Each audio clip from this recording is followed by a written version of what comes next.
Chapter 314. Go to watch net. Li Yundong saw the fear in their eyes, so he said, "If this goes on, both sides will definitely suffer. In public, no one can get away with it. Why don't we each take a step back? What do you think?" As he spoke, he withdrew a little Jinshi. Go to watch net. Kai 98 when 1 Shui 0 net 6, as soon as he withdrew his Jinshi, Zhong Qingsong and Lin Xueqing immediately breathed a sigh of relief, as if the mountain above their heads had been lifted half an inch, and they could breathe. They also withdrew a little Jinshi. Seeing that they were returning the favor, Li Yundong knew that the two of them didn't want to make a big deal out of this. He tentatively took back some Jinshi. The three of them took back a little, and I also took back a little. Slowly, all three of them took back their Jinshi. The three of them stopped. Zhong Qingsong looked at Li Yundong in shock and asked involuntarily, "Who is your master? How did you cultivate such strong and condensed Jinshi? It's absolutely impossible for the Fox Zen School to teach you such cultivation kung fu." In the cultivation world, it was taboo to inquire about other people's sects and cultivation methods. Zhong Qingsong's question was very abrupt and rude. If he hadn't been extremely surprised and lost his composure, he would never have said it. Li Yundong's cultivation kung fu had been introduced to him by Su Chan and taught by Zi Yuan. How could he be willing to tell them his secret? He just glanced at Zhong Qingsong and said lightly, "I don't have a master." Zhong Qingsong naturally didn't believe it, but he couldn't do anything to Li Yundong. The cultivation world and the martial arts world were very similar in that whoever had the strongest cultivation had the right to speak. Since ancient times, there had been no first place in literature and no second place in martial arts. If scholars wanted to compete, they would bicker for hundreds of years and still not be able to tell who was better. However, the cultivation world was not like this. If anyone was not convinced, they could fight until they were convinced. No matter what, there would be a first place and a second place. Why was the Jingyi school strong? Because the predecessor of Jingyi school was the Five Pecks of Rice sect founded by Zhang Ling. This sect had flourished since the Han Dynasty and the Three Kingdoms period. Each generation was more capable than the last, and it had more than 100,000 disciples. During the period of Emperor Zhenzong of the Song Dynasty, the emperor summoned Zhang Zhongsui, the Taoist master of Jingyi school, and from then on established the supreme position of Jingyi school as the leader of the Holy Land of the Three Mountains. The cultivation sects in the world knew that they were no match for the Jingyi school alone. Therefore, they created a loose organization of the 6 sects in an attempt to resist the expansion of the Jingyi school. The strength that Li Yundong had shown at this time really frightened Zhong Qingsong of the Pine Valley Cottage in Mount Huangshan. He felt that his Pine Valley Cottage was not a big sect like the Jingyi school, and it was not even as good as any of the 6 sects. Although his sect controlled the tea garden business near Mount Huangshan and had some money, when it came to fighting, only Zhong Qingsong and Lin Xueqing could fight. The others were just bystanders. Lin Xueqing was also clear about this. She was already convinced by Li Yundong's kung fu. She thought to herself, "No wonder he could repel so many people from the 6 great sects alone. I thought most of the people from the 6 great sects were idiots. Now it seems that Li Yundong really has his own uniqueness." But even though she thought this in her heart, she refused to admit it. She didn't dare to make trouble for Li Yundong again. But she glanced at Zi Yuan in the arena. Go to the watch net. 7K. OM. At this time, the situation on the arena had been decided. The MC was about to give Zi Yuan the award when Lin Xueqing suddenly shouted, "I don't accept it." Everyone present heard her loud shout clearly, and for a moment, everyone's gaze turned towards her. Lin Xueqing was not afraid. She jumped into the arena, pointed at Zi Yuan with one hand, and said loudly, "I don't accept it. I didn't lose to you, but to him." As she said this, she pointed at Li Yundong. Everyone's eyes turned to Li Yundong in unison, and they were puzzled. They didn't understand why Lin Xueqing said that she had lost to someone who was not participating in the competition, and not to someone who was participating in the competition on the stage. Chen Wangkai, who was on the stage, frowned, and there was a thoughtful expression on his face. Some people couldn't understand this, so they all booed. If you lose, you have to admit it. If you can't afford to lose, don't participate in the competition.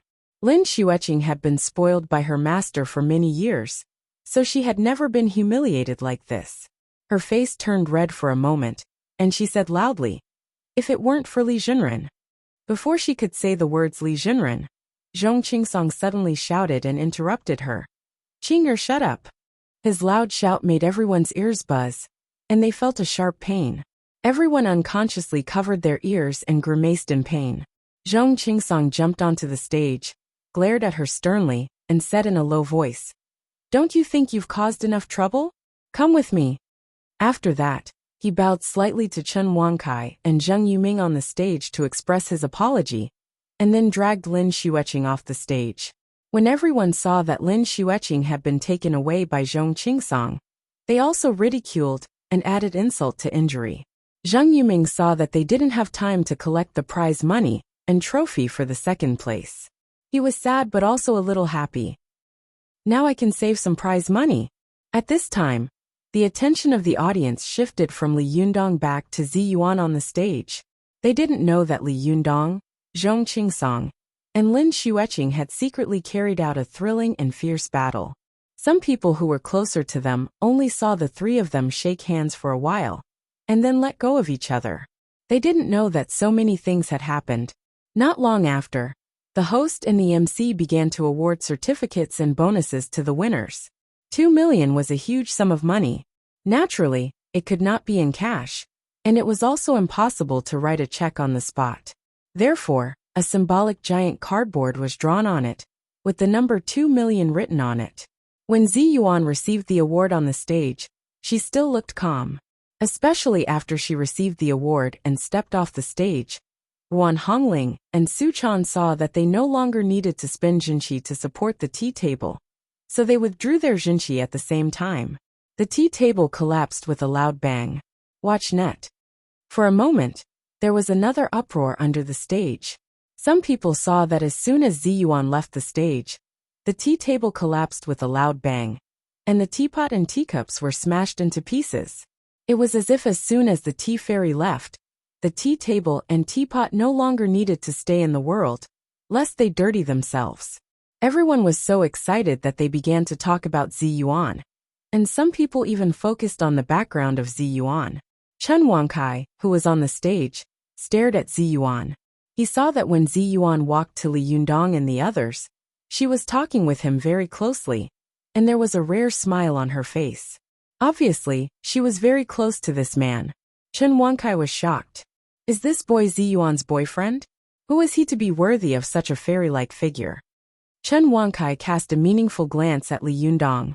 He wanted to go up and talk to him, but the occasion was not right. There were too many people, so he resisted the idea and walked off the stage.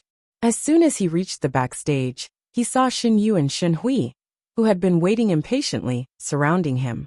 Xin Yu couldn't wait to say, "Dad, why did you give the first place to that guy? Didn't I tell you already?"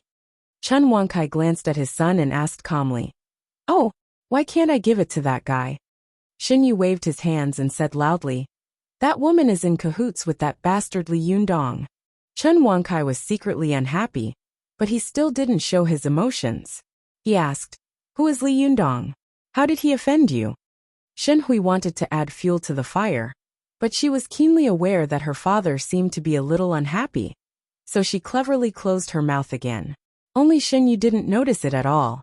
He still said loudly, "It's the bastard who stole my woman." Chen Wansai's face was as dark as water. He nodded and said non-committally, "Well, I see. Come with me." As he spoke, he walked forward. At this time, Xin Hui had already concluded that her father was angry, but her brother didn't notice it at all. He was still following Chen Wankai, talking about how he had been bullied and blaming Chen Wankai for giving the first place to Zi Yuan. Shen Hui snickered in her heart, and was ready to watch a good show later. Chen Wankai didn't respond at all along the way. He just walked into the cultural palace with his children. Along the way, he met acquaintances and greeted them warmly. When he came to a spacious office, he waited for Shen Yu and Shen Hui to enter the door, and said in a deep voice, "Go close the door." Shen Hui cleverly took the initiative to close the door, But Xinyu still kept talking to Chen Wankai. Dad, hurry up and tell them. Maybe we can take back the first place. I just don't like that guy. Before he could finish his words, Chen Wankai suddenly became furious and slapped Xinyu in the face. The slap was so hard that Xinyu's body tilted, and he almost fell to the ground. Xinyu was stunned by this slap. His ears were buzzing, and his mind was blank. There was only one thought left in his mind. Why did you hit me? Chen Wankai cursed angrily. You be **starred. You only know how to flirt with girls all day long. I can turn a blind eye to you playing with women. But last time I asked you to come to Dongwu City to do some business, you actually saw a woman and stayed for more than 10 days, causing the business to be ruined. I, Chen Wankai, had to personally apologize to her with a smile. Only then did I get this business back. Xinyu covered his burning cheeks and said loudly, Why did you ask me to do such a small business? Can't you just send a project manager? Chen Wankai was so angry that his whole body was trembling. You can't even do a small business. Do you want to do a big business? Don't you know that I started my business from a small one? Xinyu straightened his neck and scolded loudly. What era is it now? How can it be compared with the past? This business in Dongwu City is not even enough for my monthly pocket money. You still asked me to do it. You obviously look down on me. Besides, if it fails, then so be it. It's not a big deal. Our Shin family doesn't care about such a small business. Why do you have to apologize? Shin Wankai was furious and slapped him again. However, this time Xinyu was prepared. He raised his hand and blocked it. When Shin Wankai saw that he had blocked it, he became even angrier and slapped him in the face. This time, Xinyu did not dare to block it head-on. He just protected his face and stiffened his neck to take a few hits. Chen Wankai scolded as he hit him. I've told you so many times that the most important thing in business is reputation and credibility. Although the business is small, it can ruin my reputation. Do you know how much effort it will take for me to make up for it with just one sentence from you? He was old, and he was so angry that he was panting for a moment. Shen Hui, who was standing to one side, saw that Xinyu had been taught a lesson. She patted Chen Wansai's back and carefully comforted him, secretly laughing in her heart. However, Chen Wankai suddenly turned his head and said to Shen Hui, You go and find Li Yundong and Zi Yuan for me. Shen Hui was shocked. Why do you want to find them? Chen Wankai said angrily, Look at you two disappointing things. One of you only knows how to buy famous brands and squander money all day long, and the other knows how to flirt with girls all day long. Sooner or later, the foundation of the Shin family will be ruined by you two bastards. I'll find them to be your teachers and let you know how to cultivate your character, so that you won't go out and squander money all day long. Shin Hui didn't expect that in the end, her enemy would become her teacher. She was shocked and subconsciously wanted to refute loudly, but she suddenly saw Chen Wansai's sharp eyes staring at her. She was shocked and immediately reacted.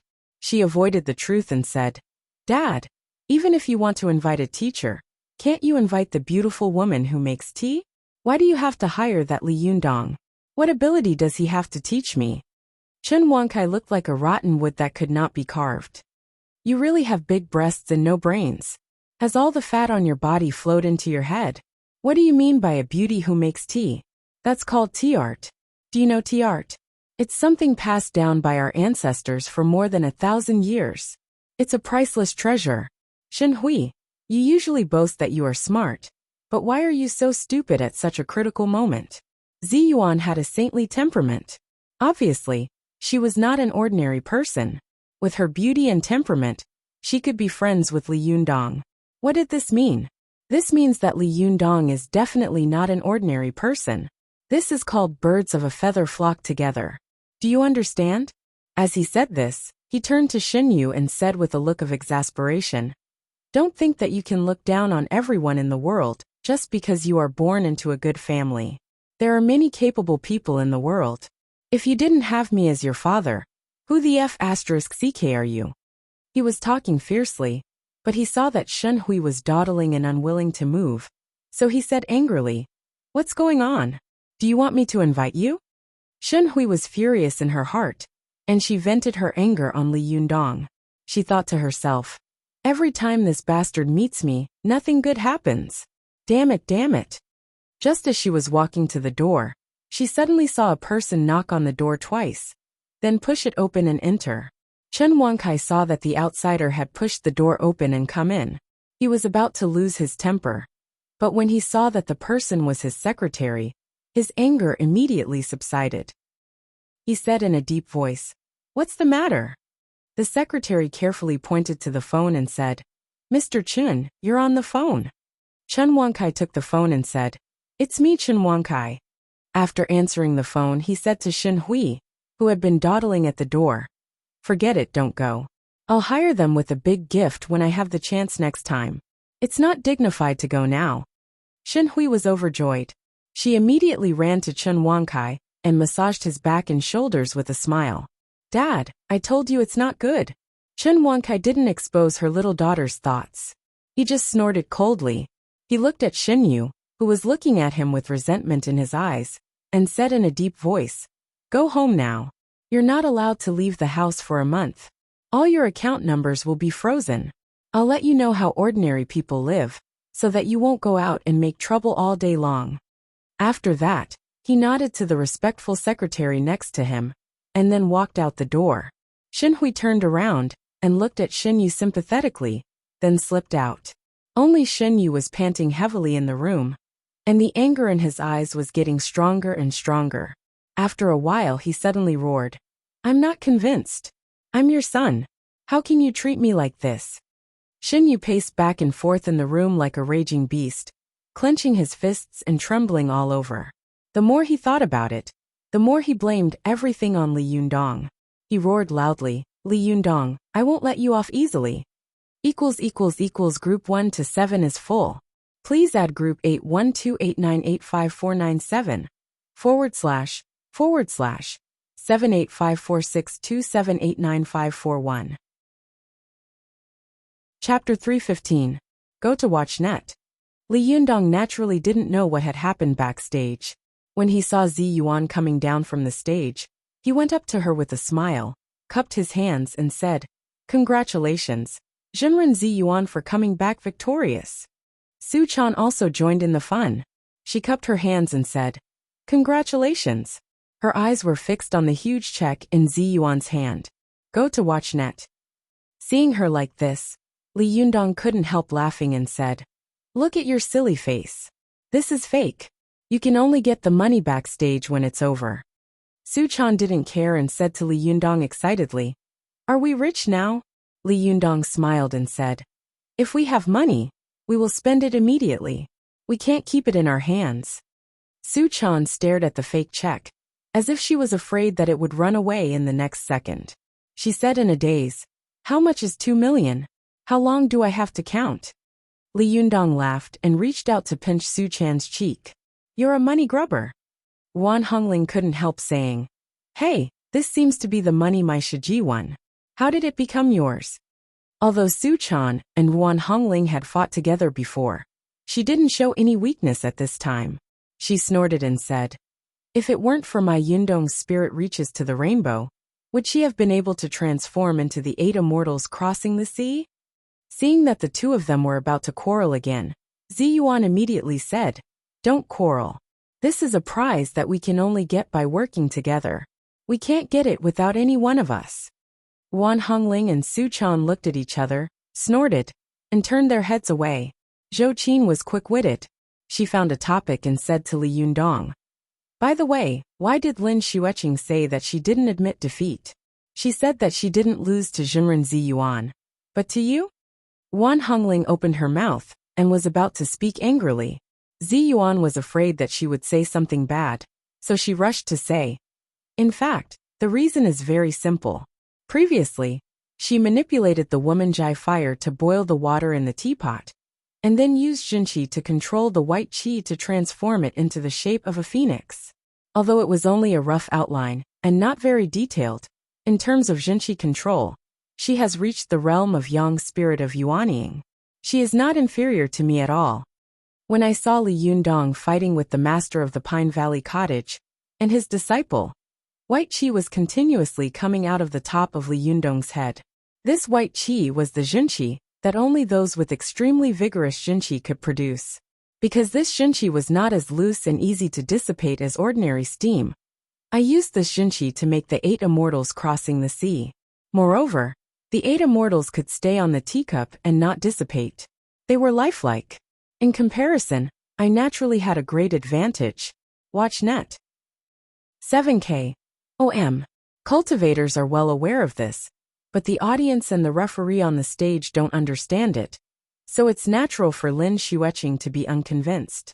Zhou Qin had just asked casually, but after Zi Yuan's explanation, she realized that Lin Xueqing was not making trouble for no reason, but it was true. For a moment, she opened her mouth in surprise and looked at Li Yundong. When Li Yundong saw her looking over, he said with a smile, "In fact, if Zhenren Zi Yuan's control of xinqi was not exquisite, no matter how vigorous my xinqi was, it would be useless." Zhou Qin looked at Zi Yuan, and then at Li Yundong, secretly admiring and envious of them. Seeing that Li Yundong and Zi Yuan were praising each other, Wan Hongling couldn't help but say, "Well, you two don't have to flatter each other. It's so disgusting." Zi Yuan glared at Wan Hongling and said angrily, "Hongling, you're getting more and more outrageous." Li Yundong coughed dryly and changed the topic. "I wonder when we can get the money later." Su Chan also laughed and said coquettishly, "You still say that I'm a miser? You are a big miser." Li Yundong pretended to be angry and glared at Su Chan. "If I wasn't a miser, how could I afford to raise you?" They chatted and laughed. After waiting for more than 10 minutes, someone came over to inform them to go to the venue to collect the bonus. Li Yundong and the others were all overjoyed, and all of them were beaming with joy. Su Chan was smiling so much that her eyebrows and eyes were almost squeezed together. Even Zi Yuan was smiling.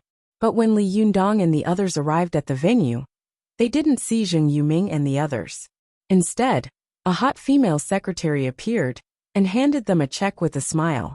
Li Yundong took the check and saw that there was only 800,000 on it. He immediately raised his head and asked in confusion, "Why only 800,000? Shouldn't it be 2 million?" The female secretary said, "Yes, 2 million is before tax. After tax, it should actually be 1.6 million.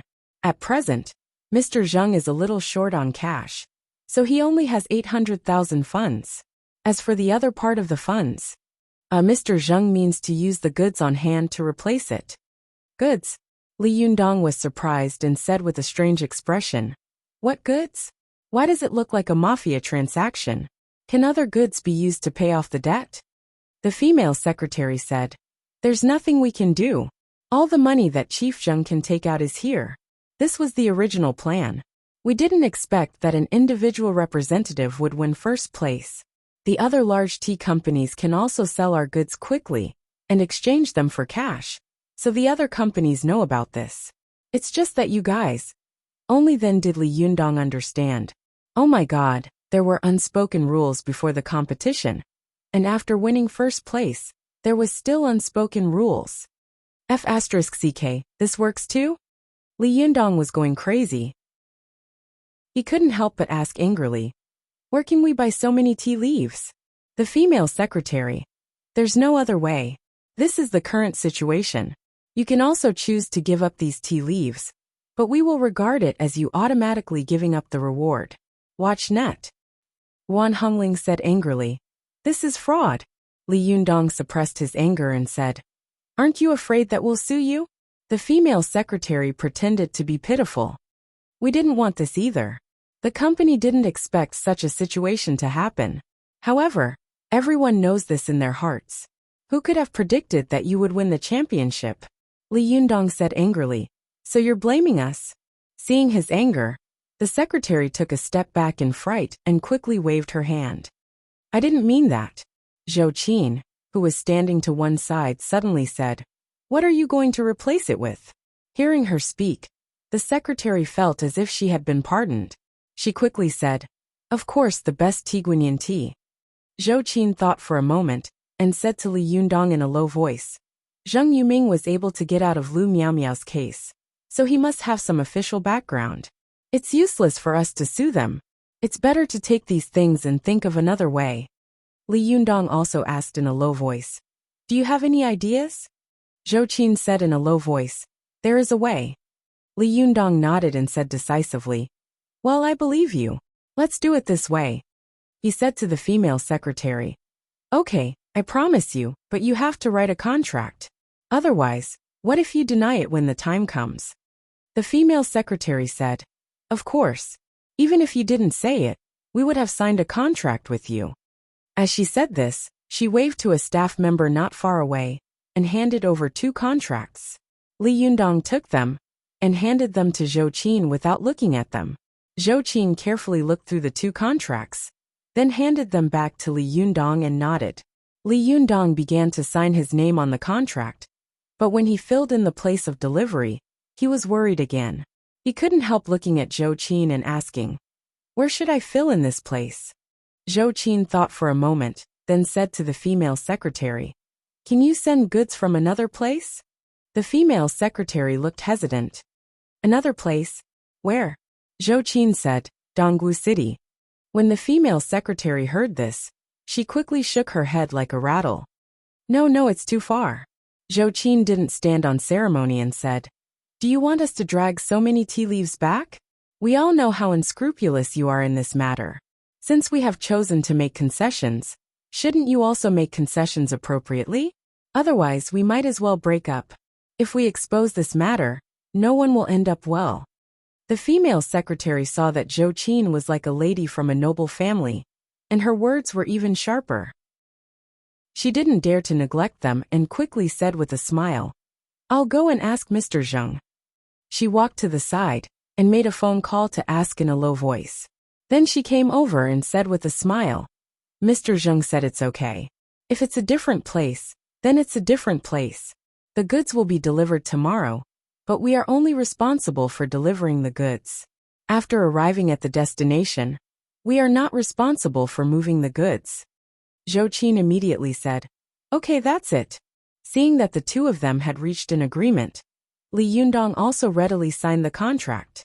After the group of people came out of the venue, they looked at each other with different expressions. Su Chan looked resentful. 2 million yuan has suddenly become 800,000 yuan.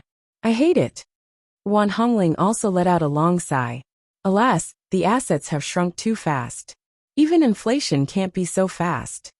Zi Yuan smiled and said, money is just a worldly possession. We cultivators shouldn't care so much about gains and losses. Li Yundong also smiled and said, at least 800,000 yuan is out of thin air. 800,000 yuan is not a small amount. Don't be greedy. Seeing that Li Yundong didn't look worried, Su Chan asked curiously, Yundong, weren't you very angry just now? Why are you so happy now? Li Yundong smiled and said, Zhou Qin said that she has a way, so I believe that she has a way, right? As he said this, he winked at Zhou Qin. Zhou Qin smiled confidently and said, well, there is a way. Li Yundong, Wan Hongling, and Su Chan couldn't help but ask curiously, what is it? Zhou Qin said, didn't I say before that there are a few storefronts for rent in the commercial street of Dongwu City? We can buy that storefront and make it a high-end tea house. There is a lot of traffic nearby, and most of them are high-end consumer places. There are many white-collar workers going in and out. If we make an elegant and comfortable tea bar, there should be business.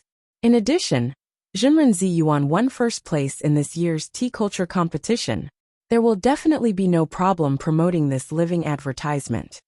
Li Yundong was a rare genius in cultivation, but when it came to business, he was far inferior. Seeing that Zhou Qin had thought things through clearly, he couldn't help but be overjoyed and said, well, I picked up this disciple for free. I'm very happy. I've decided to hold a banquet. Let's go and have a big meal. As soon as he mentioned food, Wan Hongling laughed and said, Okay, where are we going to eat? Li Yundong waved his hand and laughed. Let's go back to the Taoist temple and eat vegetarian noodles. As soon as he finished speaking, everyone else laughed. Only Su Chan was a little sad and unhappy.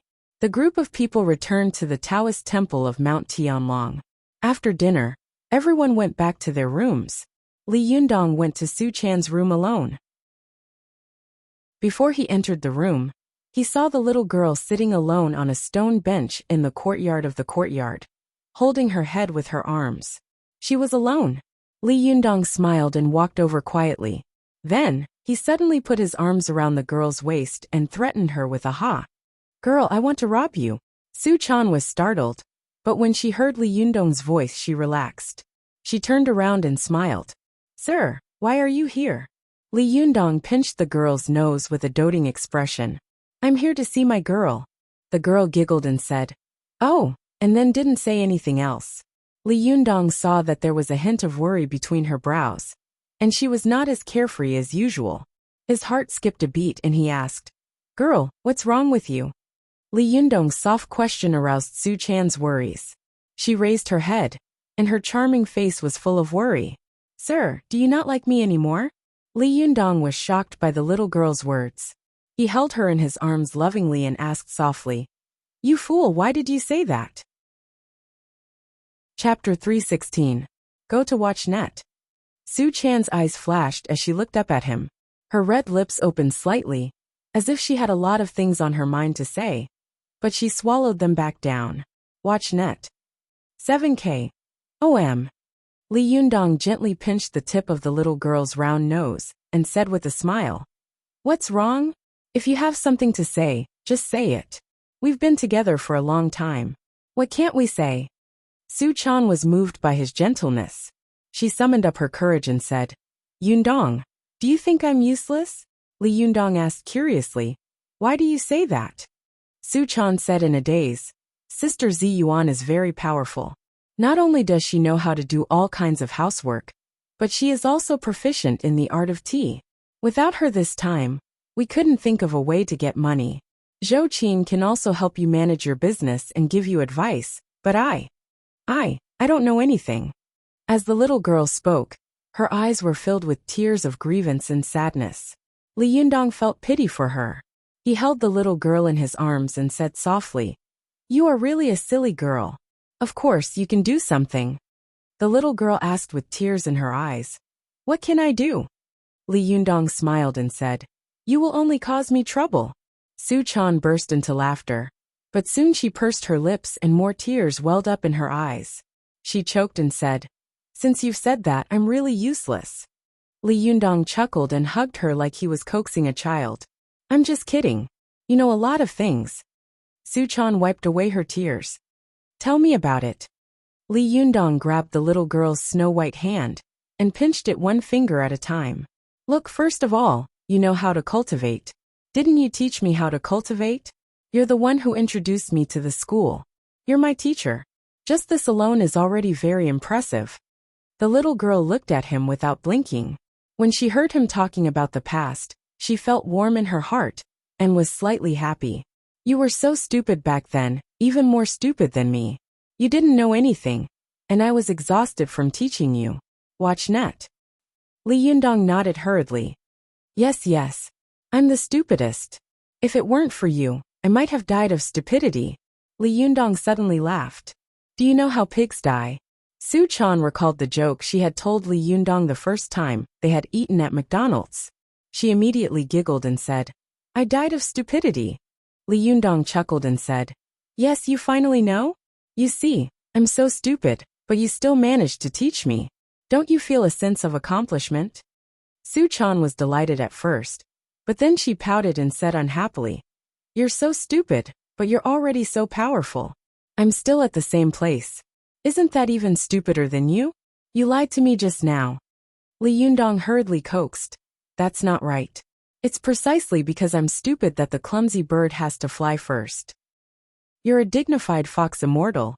Naturally, you'll catch up with me after a short nap. Su Chan knew that Li Yundong was saying this to coax her.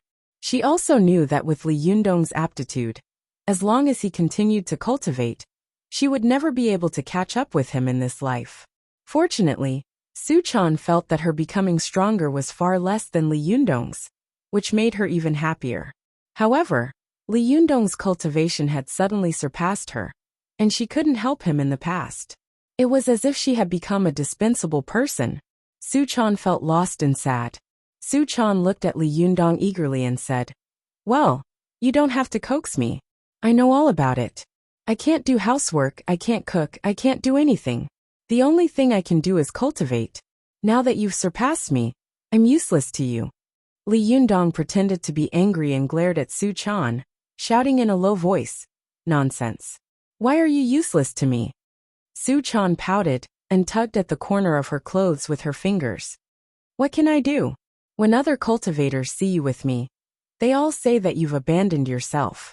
I'm so sad to hear that." Li Yundong laughed and said, "What others say has nothing to do with us. My family's little girl is very capable. They are envious, jealous, and hateful." Su Chan raised her head. "What can I do?" Li Yundong smiled and said, "When we open a shop in the future, I can be the boss, and you can be the proprietress. Now I am the leader of the Fox Zen School. In the future, you can be the wife of the leader of the Fox Zen School. In the future, I will accept many disciples, and you can also be my wife." Li Yundong smiled as he described the future. "Think about it. In the future, when we open a store, if business is good, we can open a second one. If we open a second one, there will be a third and a fourth one. Wow, when we open a chain store, you will be the big boss. You will have millions of men under your command, and everyone will respond to you with a single call. When people see you, they will respectfully call you boss. Wow, how impressive." Su Chan giggled and pressed her cheek against his broad and strong chest. She stared at him with sparkling eyes, listening to him with infatuation. "Watch net." Li Yundong waved his hand and continued. "Why, don't you think it's impressive enough? Well, in the future, I will accept a large number of disciples, and then the disciples will accept more disciples, and then the disciples of the disciples will accept more disciples. At that time, they will spread their branches and leaves. Wow, there will be disciples all over the country. When they see you, they will call you Master's wife, Grandmaster's wife, and, well, Master's wife. What should you call her?" Su Chan's cheeks were slightly red. She hid her face in Li Yundong's arms, revealing only one eye that was smiling like a crescent moon. She giggled and said, "I don't know." Li Yundong thought for a moment and simply said, "Then call me Empress Dowager. Well, look at how impressive you are. When you go out, there will be disciples and grandchildren leading the way in front of you, and there will be disciples serving you carefully shouting, 'Empress Dowager is getting on the sedan chair. TSK, TSK. When the time comes, even the real Empress Dowager will not be as impressive as you.'" Su Chan giggled and said angrily, "You're so annoying. You're the Empress Dowager. No, you're the Empress Dowager Shaoli." Li Yundong was stunned. "Oh my god, it's really appropriate. Isn't my surname Li?" Seeing Li Yundong's dull look, Su Chan was amused. She deliberately put on a straight face, coughed, and said in a crisp voice, "Shaoli, I'm going to get on the sedan chair." Li Yundong laughed and said, "Silly, who said that they were going to get on the sedan chair? That's what others say." Su Chan had obviously gotten into her role. She put her hands on her hips and said angrily, "Are you the Empress Dowager or am I?" Seeing that the little girl was rarely happy, Li Yundong played with her. He put on a careful face and said with a flattering smile, "You are, of course you are the Empress Dowager." As he said this, he flapped his sleeves and mimicked the eunuchs in the Qing dynasty plays, saying in a shrill voice, "The Empress Dowager is getting on the sedan chair." Su Chan giggled uncontrollably. Seeing that Su Chan wasn't moving, Li Yundong asked curiously, "Why isn't the Empress Dowager moving?" Su Chan deliberately put on a straight face and said pretentiously, "Moving? Where is the sedan chair?" Li Yundong's heart skipped a beat. He quickly squatted down slightly in front of the little girl, turned his head and smiled at her. "I'm coming. Shaoli will carry you back to the Palace of Compassionate Peace." Su Chan burst into laughter. She jumped onto Li Yundong's back with a smile, wrapped her hands around his neck, and whispered in his ear, "Master, you're so kind to me." Seeing that the little girl had stopped acting, Li Yundong chuckled and said, "Of course. If I'm not good to you, who should I be good to?" Su Chan giggled. She rested her head on Li Yundong's shoulder and greedily sniffed the strong masculine scent on his body. The little girl thought of all the things Li Yundong had done for her, and suddenly became a little infatuated. Her eyes were a little moist, and she murmured, "Did I do something good in my last life that made me meet you?" Li Yundong knew that she was talking nonsense, So he chuckled and said, "Wrong. I broke 300 wooden fish in my last life before I met you." Hearing this, Su-chan was immediately amused. "That's what I said to my master last time." But when it came to her master, her face suddenly became gloomy again. Su-chan said in a low voice, "I don't know how my master is now. I'm living a happy life here, but I don't know where she is suffering." When Li Yundong heard the little girl mention Ao Wushuang, his heart also became heavy for a moment. He couldn't help but sigh and say, "Speaking of this matter, it's really complicated and I don't know where to start. The world is so big. Where can I find Yanfang? Even Ziyuan doesn't know her whereabouts. This woman has endured in the Fox Zen school for 9 years. I really can't imagine how long she will endure this time." Hearing this, Su-chan became even more silent and frowned. After a long time, she sighed softly and said, "I'm so worried about my master. When I think of this, I feel like I can't breathe. It's so uncomfortable." Li Yundong gently stroked the little girl's head and said, "How about this? I'll ask around. Logically speaking, I am now the leader of the Fox Zen school, and Ao Wushuang is also a senior of the Fox Zen school. Whether it's reasonable or personal, I should rescue her as soon as possible." Su-chan sighed softly and said, "It would be great if someone had cultivated karmic connection." Li Yundong was stunned and said, "Karmic connection? Karmic connection, one of the 5 great shuntong of Buddhism?" As Li Yundong spoke, he suddenly slapped his thigh and said loudly, "Yes, why didn't I think of it?" As he slapped his thigh, Su-chan, who was behind him, suddenly cried out. She covered her leg and complained loudly, "Why did you slap my leg?" Li Yundong hunched Su-chan on his back and said with a smile, Sorry. It's a little inconvenient to slap my own leg in this position, so I had to slap your leg." Su-chan said angrily, "How is it inconvenient? You obviously did it on purpose." She suddenly thought of something and asked, "Do you know about karmic connection?" Li Yundong smiled and said, "Of course I know. According to the Sarangama Sutra, there are 5 great shintong of Buddhism, namely the heavenly eye, the heavenly ear, the heavenly mind, the divine foot, the karmic connection, and the karmic connection. Karmic connection means that one can see through the past karma of all living beings and see the unknown and future." Su-chan looked at Li Yundong and couldn't help sighing. "In the past, you didn't know anything. Now I didn't expect you to be so knowledgeable." Li Yundong chuckled and said, "I know a person who can use karmic connection. Maybe he can help you find your master's whereabouts." Su-chan couldn't help being overjoyed and quickly asked, "Who?"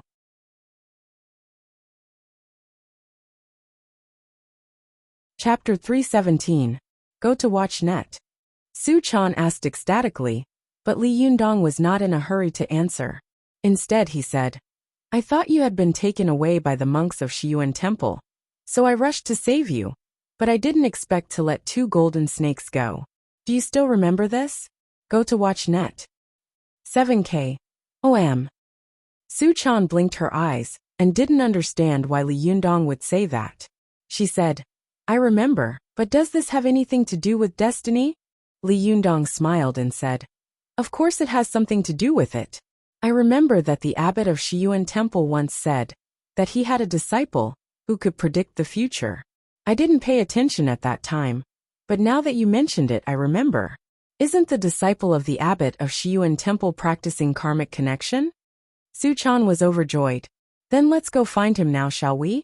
Li Yundong patted the little girl on the forehead and said with a smile, "Look at how anxious you are. It's so late. Doesn't the monk need to rest? Have a good rest tonight. We'll rush over early tomorrow morning." Su-chan beamed with joy and nodded vigorously. Li Yundong carried the little girl into the room and put her on the bed. He knew that Su-chan was worried about Ao Wushuang, so he didn't joke with her too much. He just covered her with a thin quilt and said softly, "Don't worry, your master is just sealed. Although Yanfang hates her to the core, she is now a young spirit body and can't use magical items. She can't do anything to your master." Su-chan got under the quilt and watched Li Yundong tuck the quilt for her. When Li Yundong was about to turn around and leave, she suddenly called out in a low voice, "Master!" Li Yundong turned his head and smiled. "Girl, what's wrong?" Su Chan rolled her eyes, suddenly got up, hugged Li Yundong, and kissed him hard on the cheek. Then she quickly let go and got under the quilt with a smile, only revealing a pair of extremely beautiful and intelligent eyes. She said with a sweet smile, "It's so good to have you here." Li Yundong chuckled. "You fool." With that, he walked out of the room. At dawn the next day, after everyone had woken up, Li Yundong saw that Zi Yuan, Wan Hongling, Zhou Qin, and Su Chan had all come to his room. So he told them what he and Su Chan had discussed last night. After that he said, "I thought about it all night, and felt that the matter of Ao Wushuang couldn't be delayed, lest a long night brings trouble. But today is the day Zheng Yuming and the others deliver the goods. It's not good for there to be no one in Dongwu City. I think it's better for us to split up." Zi Yuan also nodded and said to Li Yunyang, "Hongling and I will go back to Dongwu City. Why don't you and Su Chan stay here to inquire about Ao Wushuang's whereabouts? Watch net." Li Yundong nodded and said, "I think so too." Then he turned his head and looked at Zhou Qin. "What about you? Do you want to stay here with me, or go back to Dongwu City?" Zhou Qin smiled slightly and said, "Of course I will follow master." Li Yundong chuckled and didn't object. He immediately made a decision. "Then it's settled. After breakfast we'll split up." There was nothing delicious in the Taoist temple, where the Fox Zen school was located. It was nothing more than vegetarian noodles, but Li Yundong and the others were not gluttons, so they had a good breakfast. After breakfast, Zi Yuan flew back to Dongwu City with Ruan Hongling, while Li Yundong took the little girl and Zhou Qin to Shiyuan Temple in Dongwu City by car. The three of them took a taxi to Shiyuan Temple. This time, Li Yundong didn't choose to force his way in. Instead, he reported his name to a monk at the door, and then waited respectfully at the door. While waiting, Li Yundong suddenly said to Su Chan, "I'm really ashamed. Last time I broke in recklessly, the abbot not only didn't blame me, but also told me where you were, but I still don't know what his name is." Su Chan giggled and said, "It's a matter of self-interest. Although Shiyuan Temple is not as good as the temples of the four famous Buddhist mountains, it is still a little famous. I know the Buddhist name of the abbot." Li Yundong was delighted. He put his palms together and said, "Amitba, this is a matter of boundless merit. It's better than making a fool of yourself later." Su Chan smiled and said, "The abbot here is called Master Purin. I heard that his magical power is quite amazing." Li Yundong smiled and said, "That's right. I almost suffered a big loss in Shiyuan Temple before." The two of them were talking in low voices. Not long after, a greeting monk came over and respectfully asked Li Yundong to go with him. Li Yundong put his palms together and returned the greeting, then asked the greeting monk to lead the way. He followed a few steps behind. Along the way, Li Yundong saw Zhou Qin looking around the temple curiously, especially when they walked to the Merit Forest, which was full of all kinds of talismans and prayer sachets. Li Yundong whispered to Su Chan and Zhou Qin about the situation, where he had fought with the middle-aged monk here. He was very eloquent, and in a few words, he described the fierce fighting vividly, which made Su Chan and Zhou Qin's eyes widen. Li Yundong pointed to the talismans and sachets hanging in the surrounding woods, and said in a low voice, "The talismans here have absorbed the thoughts of many people, and can be turned into powerful mental power, to help the monks here increase their cultivation magical power. Go to the net." 7K. OM. Su Chan, who was listening attentively, suddenly said, "Yundong, why don't you follow them and carry some talismans with magical power with you?" Li Yundong chuckled and said, "Didn't I use the Five Thunders Righteous talisman you gave me last time? Besides, talismans are the Shentong magic of the Jinshan sect and other northern sections. My cultivation is mainly based on the Niden sect. If I want to learn talisman magic, I don't know where to learn it." Su Chan blinked and said, "If you have the immortal pen, you can draw any talisman you want." Li Yundong laughed and said, "Didn't you hear what Zi Yuan said? This is the magical item of the great grandmasters Wasii of the Danding sect. It has disappeared for more than 1,000 years. How could it still be in the world?" Su Chan pouted and snorted. "I hope all the good magical items in the world are ours." Li Yundong laughed and tapped her nose. Little girl, you should be content. Zhou Qin looked around at the talismans and brocade pouches hanging on the merit forest and sighed. When I came to the temple before, I saw people burning incense and worshipping Buddha, and some people hanging these talismans to pray for blessings. I laughed at them for being superstitious, but now it seems that I was ignorant. Li Yundong chuckled and said meaningfully, God is fair to people. He closed the door of the previous world for you, but opened the door of the cultivation world for you. Zhou Qin was stunned when she heard this. Thinking about the profound meaning of Li Yundong's words, she didn't feel a little silly. When Li Yundong and the others passed through the merit forest, a middle-aged monk was waiting at the exit. Li Yundong looked over and saw that it was the middle-aged monk who had fought with him last time. He hurried forward, put his palms together, and said respectfully, Master, we meet again. I offended you last time, but you haven't apologized. I'm really sorry. The middle-aged monk smiled slightly and returned the salute. Zhenrenli, you're too polite. As the saying goes, no fight, no deal. Without the last fight, how would I have known that Zhenrenli could repel the joint attack of the 6 great sects? Your reputation is well-deserved. Li Yundong laughed and said, I'm ashamed. I haven't asked for your name, master. The middle-aged monk smiled and said, I'm Feikong. Zhenrenli, please come in. The abbot is waiting for you. As he spoke, he glanced at Zhou Qin and Su Chan. When his eyes swept over Su Chan, Feikong frowned slightly, but soon relaxed. He thought to himself, this fox spirit is really beautiful. I have cultivated for more than 40 years, but at first glance, my foundation was almost shaken. The danger of beauty is really powerful. But when his eyes fell on Zhou Qin, a trace of surprise flashed in his eyes. He couldn't help thinking to himself, this woman is obviously a virgin, but why does she have Yuanyang Jinqi in her body? It's extremely rare for a mysterious Yin body to have such Yuanyang Qi. Could this woman be a cultivation genius that has not been seen in 100 years? It was easy for a man to cultivate, but difficult for a woman to cultivate. This was a well-known truth in the cultivation world. But once a woman succeeded in cultivation, she would be a great master. Feikong looked Zhou Qin up and down and sighed in his heart. He couldn't help but say, Benefactress, may I ask if you have a master? Zhou Qin came from a noble family and behaved very politely. She smiled slightly and said, yes. Feikong was disappointed. Ah, who is it?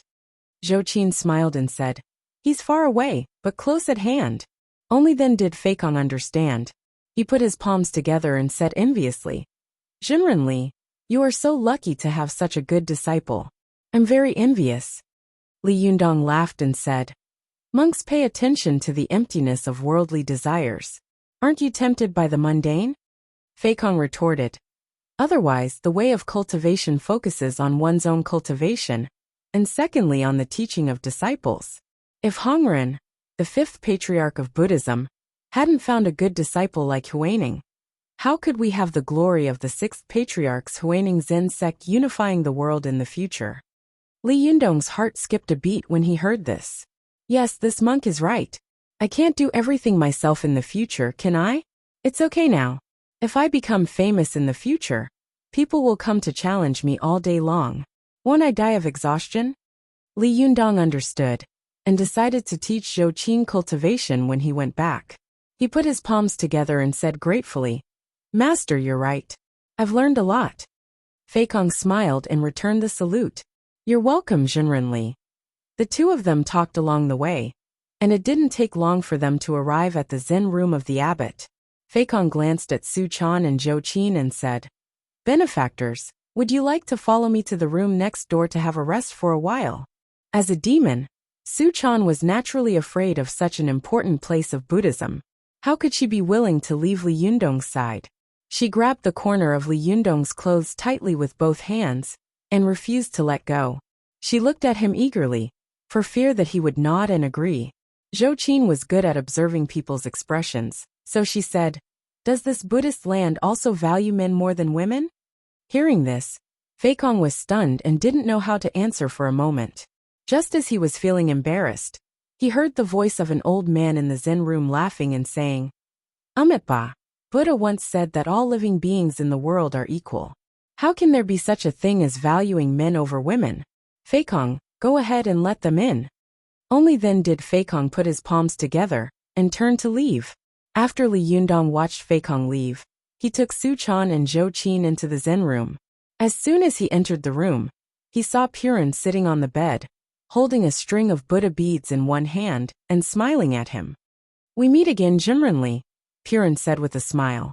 Li Yundong bowed respectfully and said, Yes, greetings, Master Purin.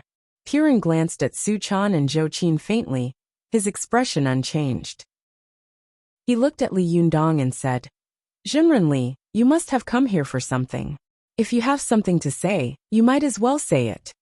Seeing that Purin was so straightforward, Li Yundong didn't beat around the bush and simply told him what had happened. Finally, he said, As the leader of the Fox Zen school, I know that the cultivators of other sects in the cultivation world think that I have given up on myself. But how can they know my determination to reorganize the Fox Zen school? Now that the seniors of our Fox Zen school have disappeared, I thought about it and had no choice but to ask you for help. If you don't help me, I'm afraid I'll be at a loss. Purin nodded slightly and chuckled. After thinking for a while, he said, Since you are determined to manage the Fox Zen school into a famous and decent sect, this is a matter of boundless merit and virtue. Buddha will be very happy to know about it. Back then, the founder of the Fox Zen school, Pan Shi, had some connections with our Buddhism. However, later the mystical silver fox got in the way, so we turned friends into enemies. Now that the Fox Zen school has fallen into the hands of Jinren Li, it seems that there is hope for it to be revived.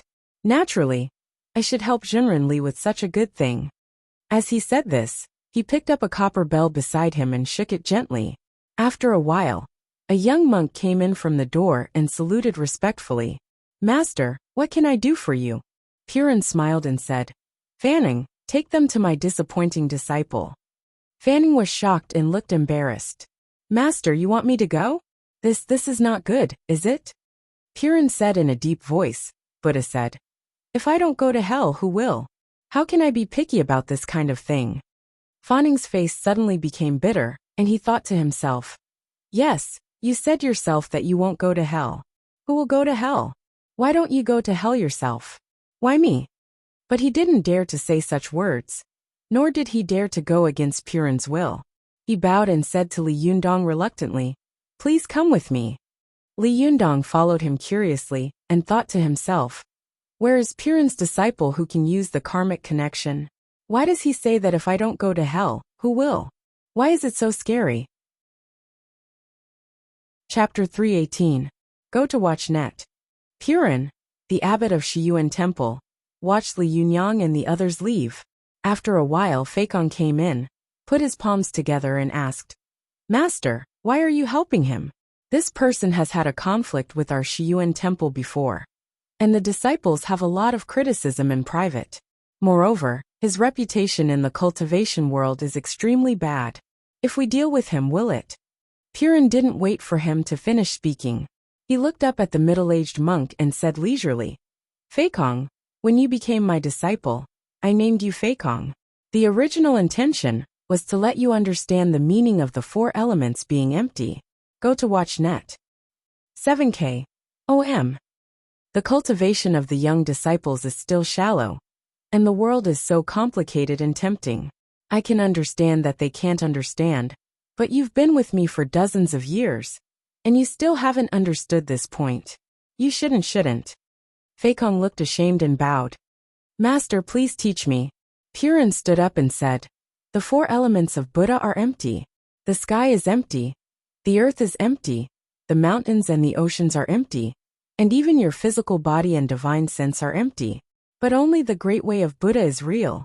I don't care what others think of us, but I have to consider how our Dharma will be passed on in the future, and how it will be carried forward. Jinren Li, I observed his behavior, and saw that he is a righteous person who abhors evil. I observed his words and saw that he is a down-to-earth person who does not boast. Finally, I observed his appearance and saw that he is surrounded by beautiful women, but he is still a boy with Yuanyang body, and the women around him are also virgins with Yuanyin body. It can be seen that he is a cultivator with great determination and is not greedy for beauty. A person with great determination and great ambition will definitely be able to achieve great things in the future. Regardless of his talent, based on these 2 points, I can conclude that he will be a great cultivator in the future, and his achievements will not be inferior to the leaders of the contemporary sections. As Piran spoke, he walked to the window, opened the wooden window, pointed to the big tree in the garden and said, "However, it is not enough for a person to have great determination and great ambition. Look at this tree. Even if it can grow into a towering tree, it may still grow crooked. Trees are like this, and so are people. If a person harbors evil intentions, then his determination and ambition will become a sin for him to commit evil in the future. Once such a person commits evil, it will be 100 times worse than an ordinary person." Piran turned around and continued, "So I carefully observed his face again. I saw him look straight at me twice.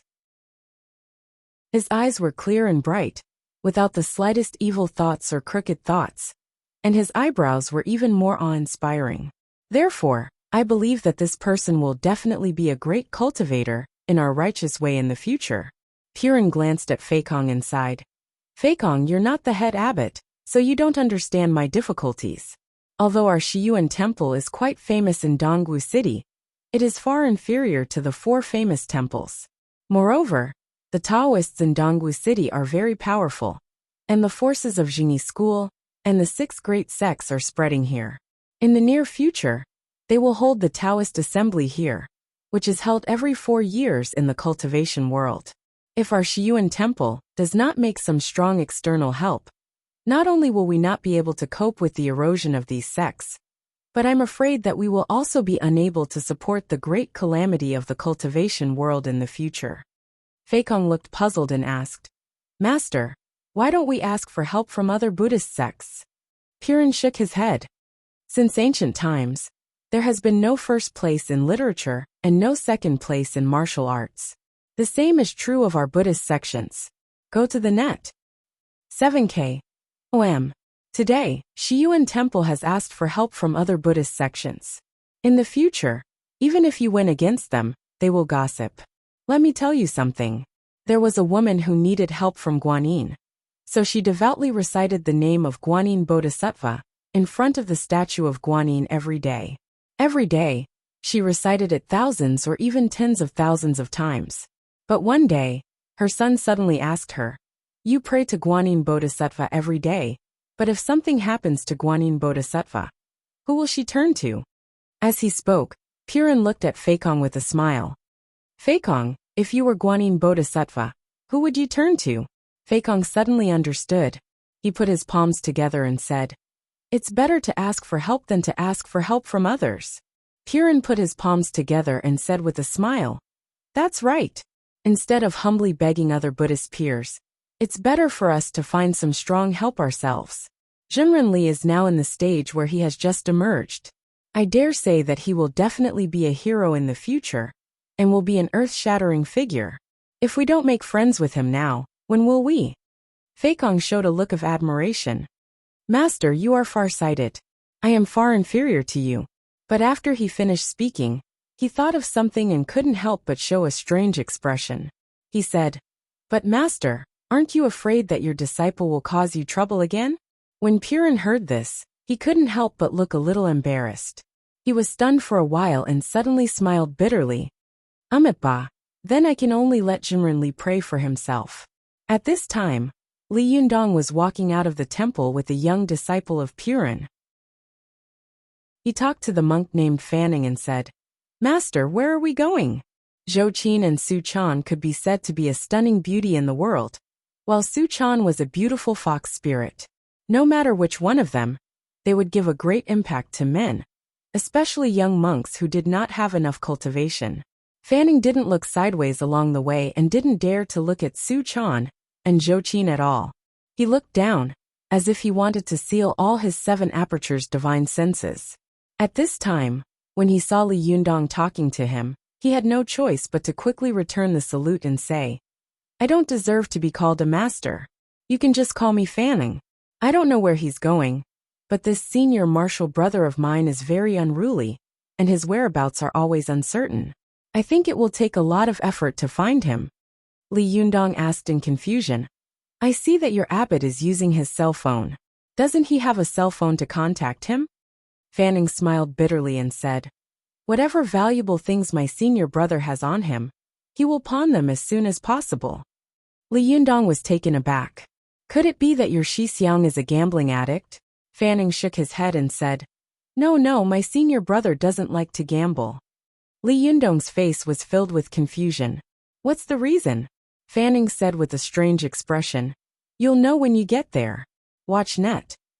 7K. OM. They got in the taxi.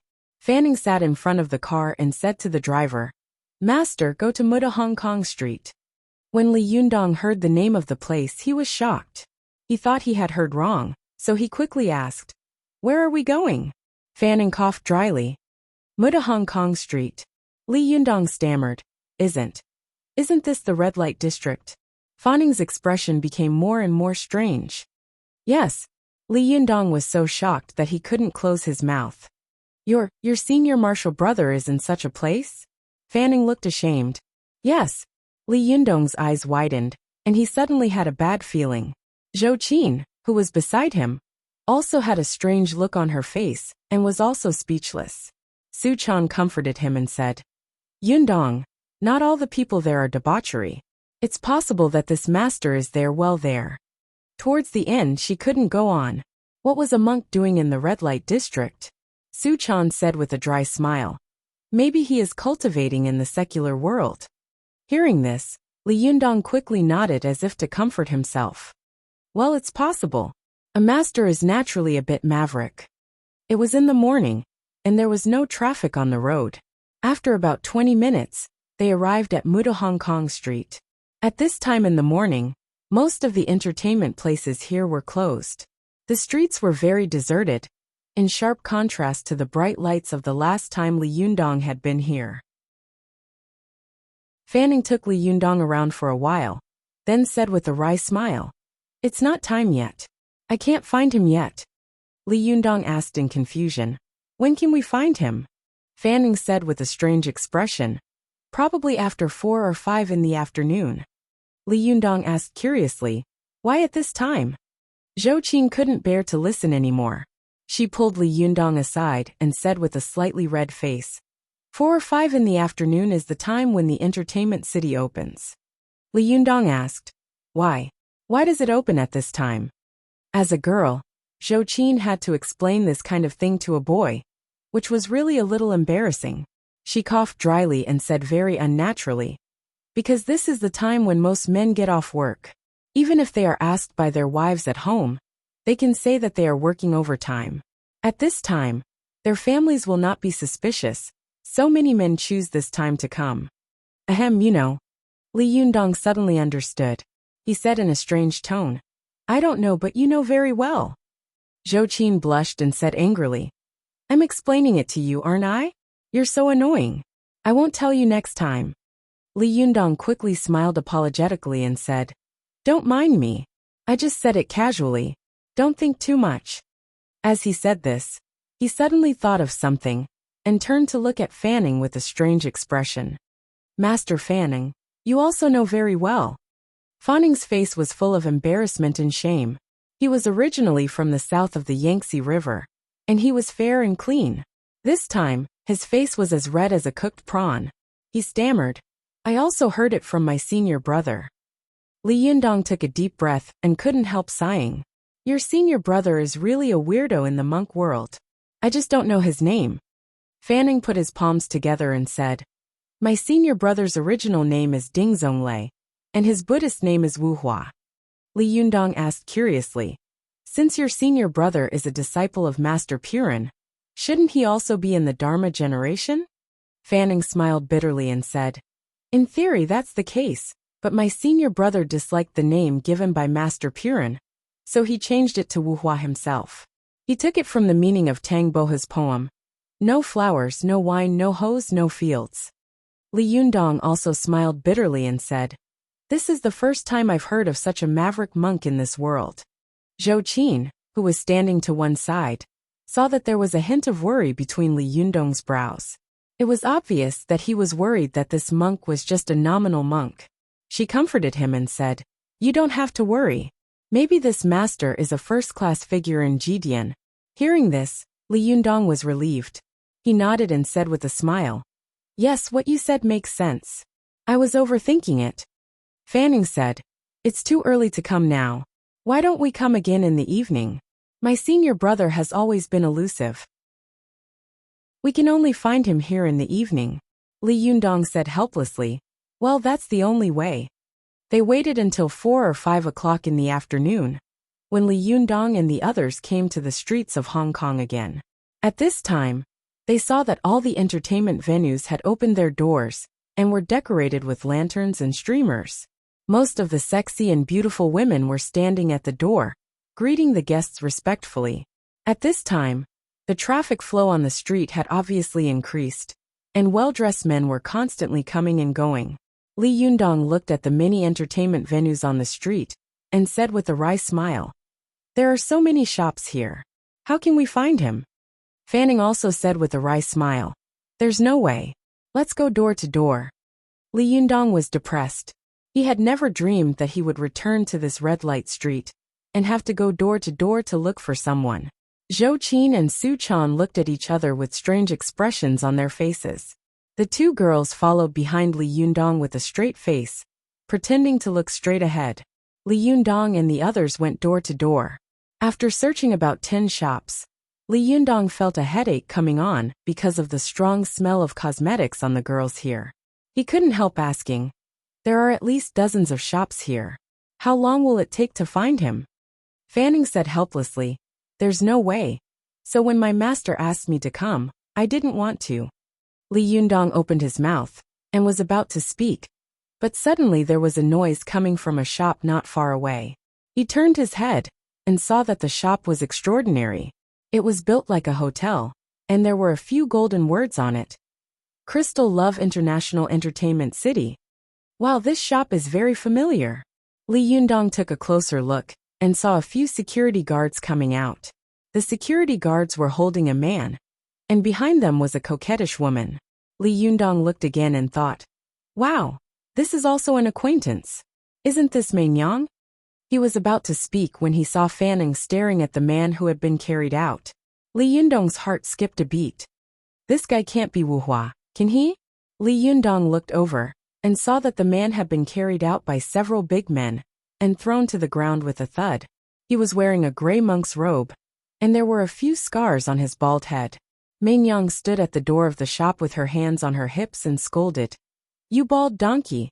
How dare you play with women on credit? Are you tired of living?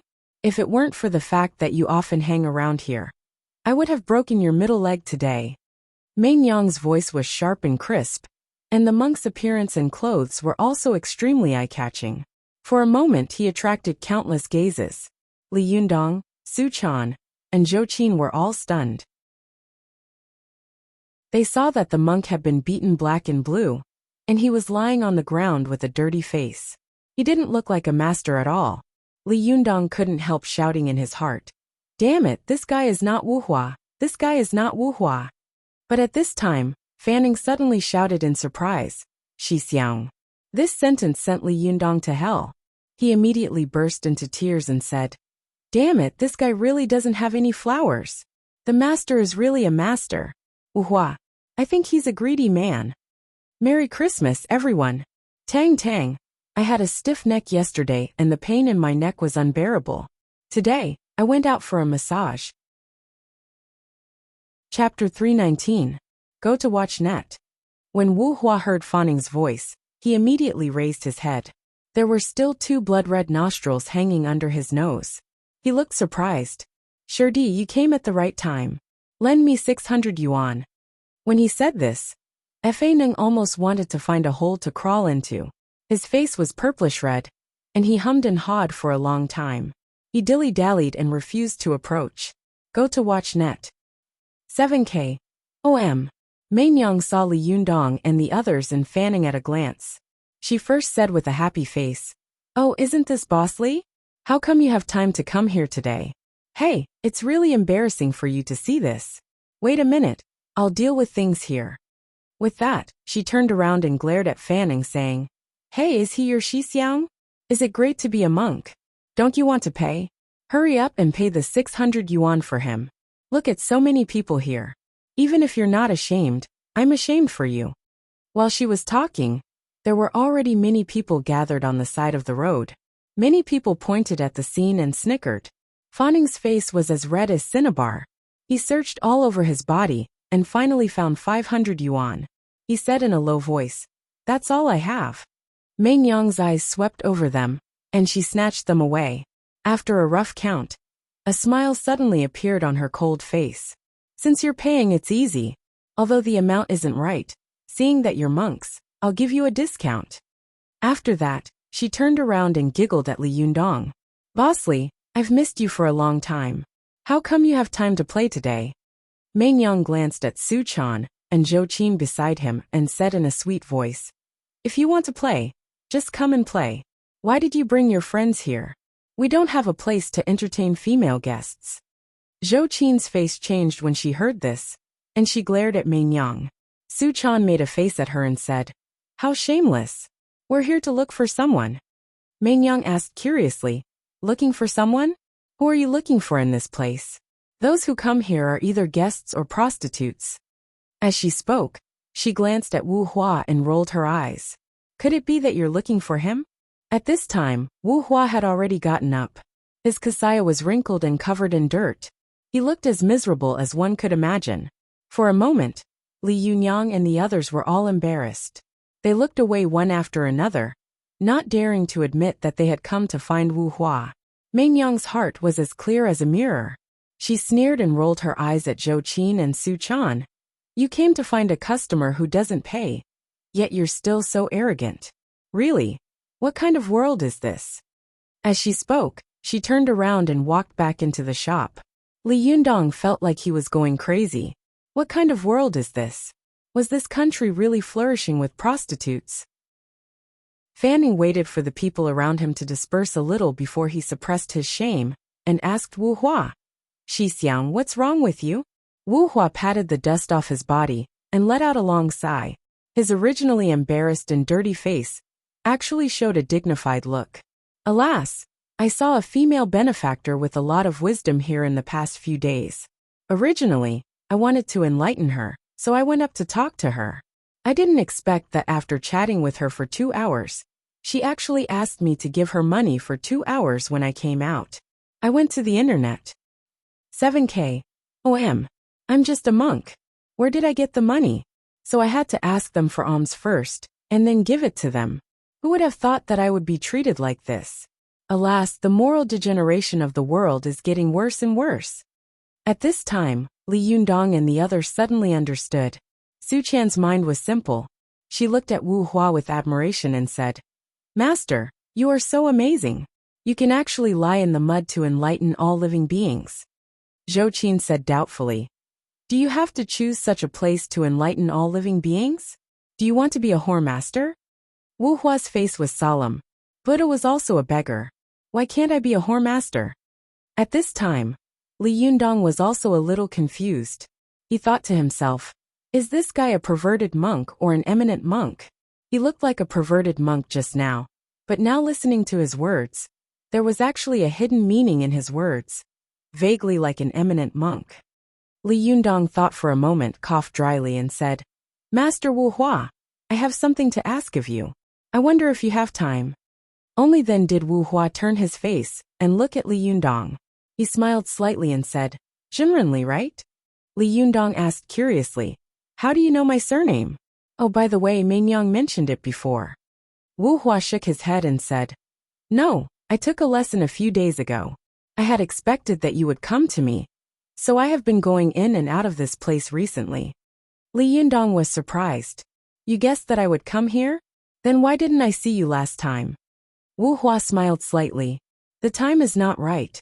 Naturally, we can't meet.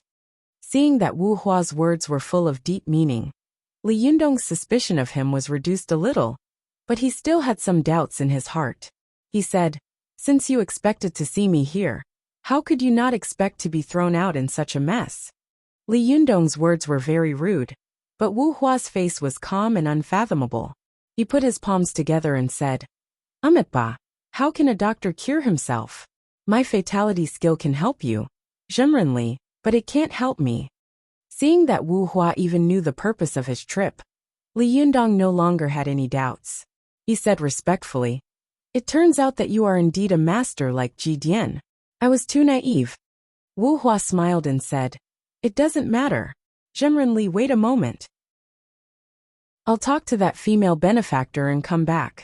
This time, my main purpose is to purify her. Let's go. As he said this, he pointed to a pretty woman standing at the gate of Crystal Love International Entertainment City, not far away. Li Yundong looked in the direction of his finger and saw that the woman was very beautiful. She was delicate and pitiful, and she couldn't hide her flirtatiousness. He thought to himself, This master is really good at choosing people to purify. He actually chose such a beautiful and sexy woman. It seems that he's also a lascivious monk. But on second thought, he couldn't help thinking, Isn't it the same for me?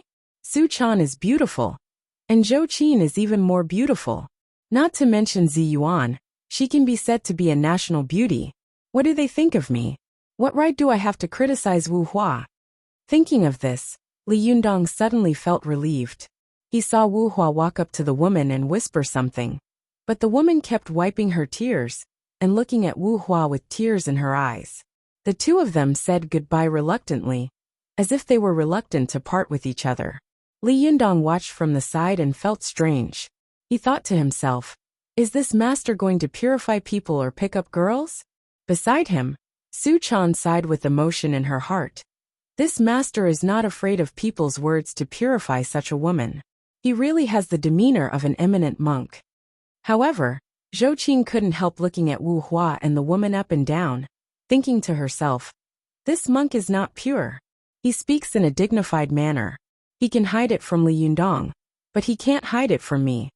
After Wu Hua finished talking to the woman, Wu Hua walked up to Li Yundong and put his palms together.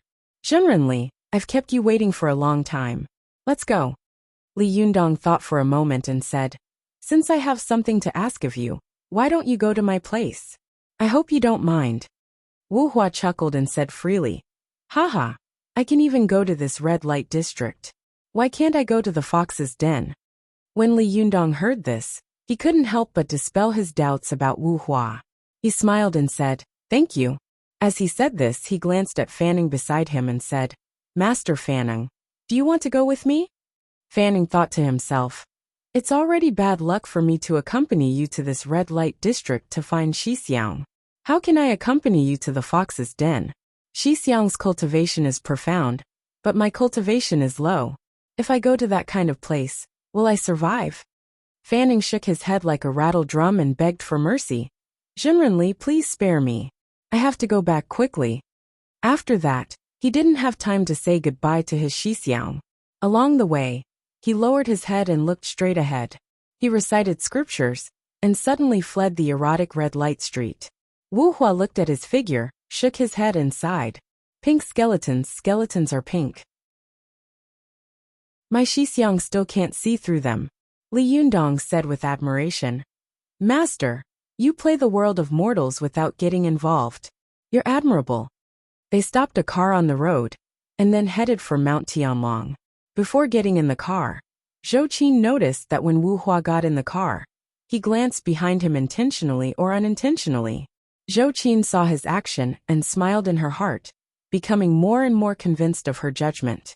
When they arrived at the Fox Zen School of Mount Tianlong, Li Yundong walked into the Taoist temple with Wu Hua. The two little foxes, who were cleaning the front hall of the Taoist temple, saw a bald monk walking in with the leader. They looked at Wu Hua curiously from a distance and whispered to each other.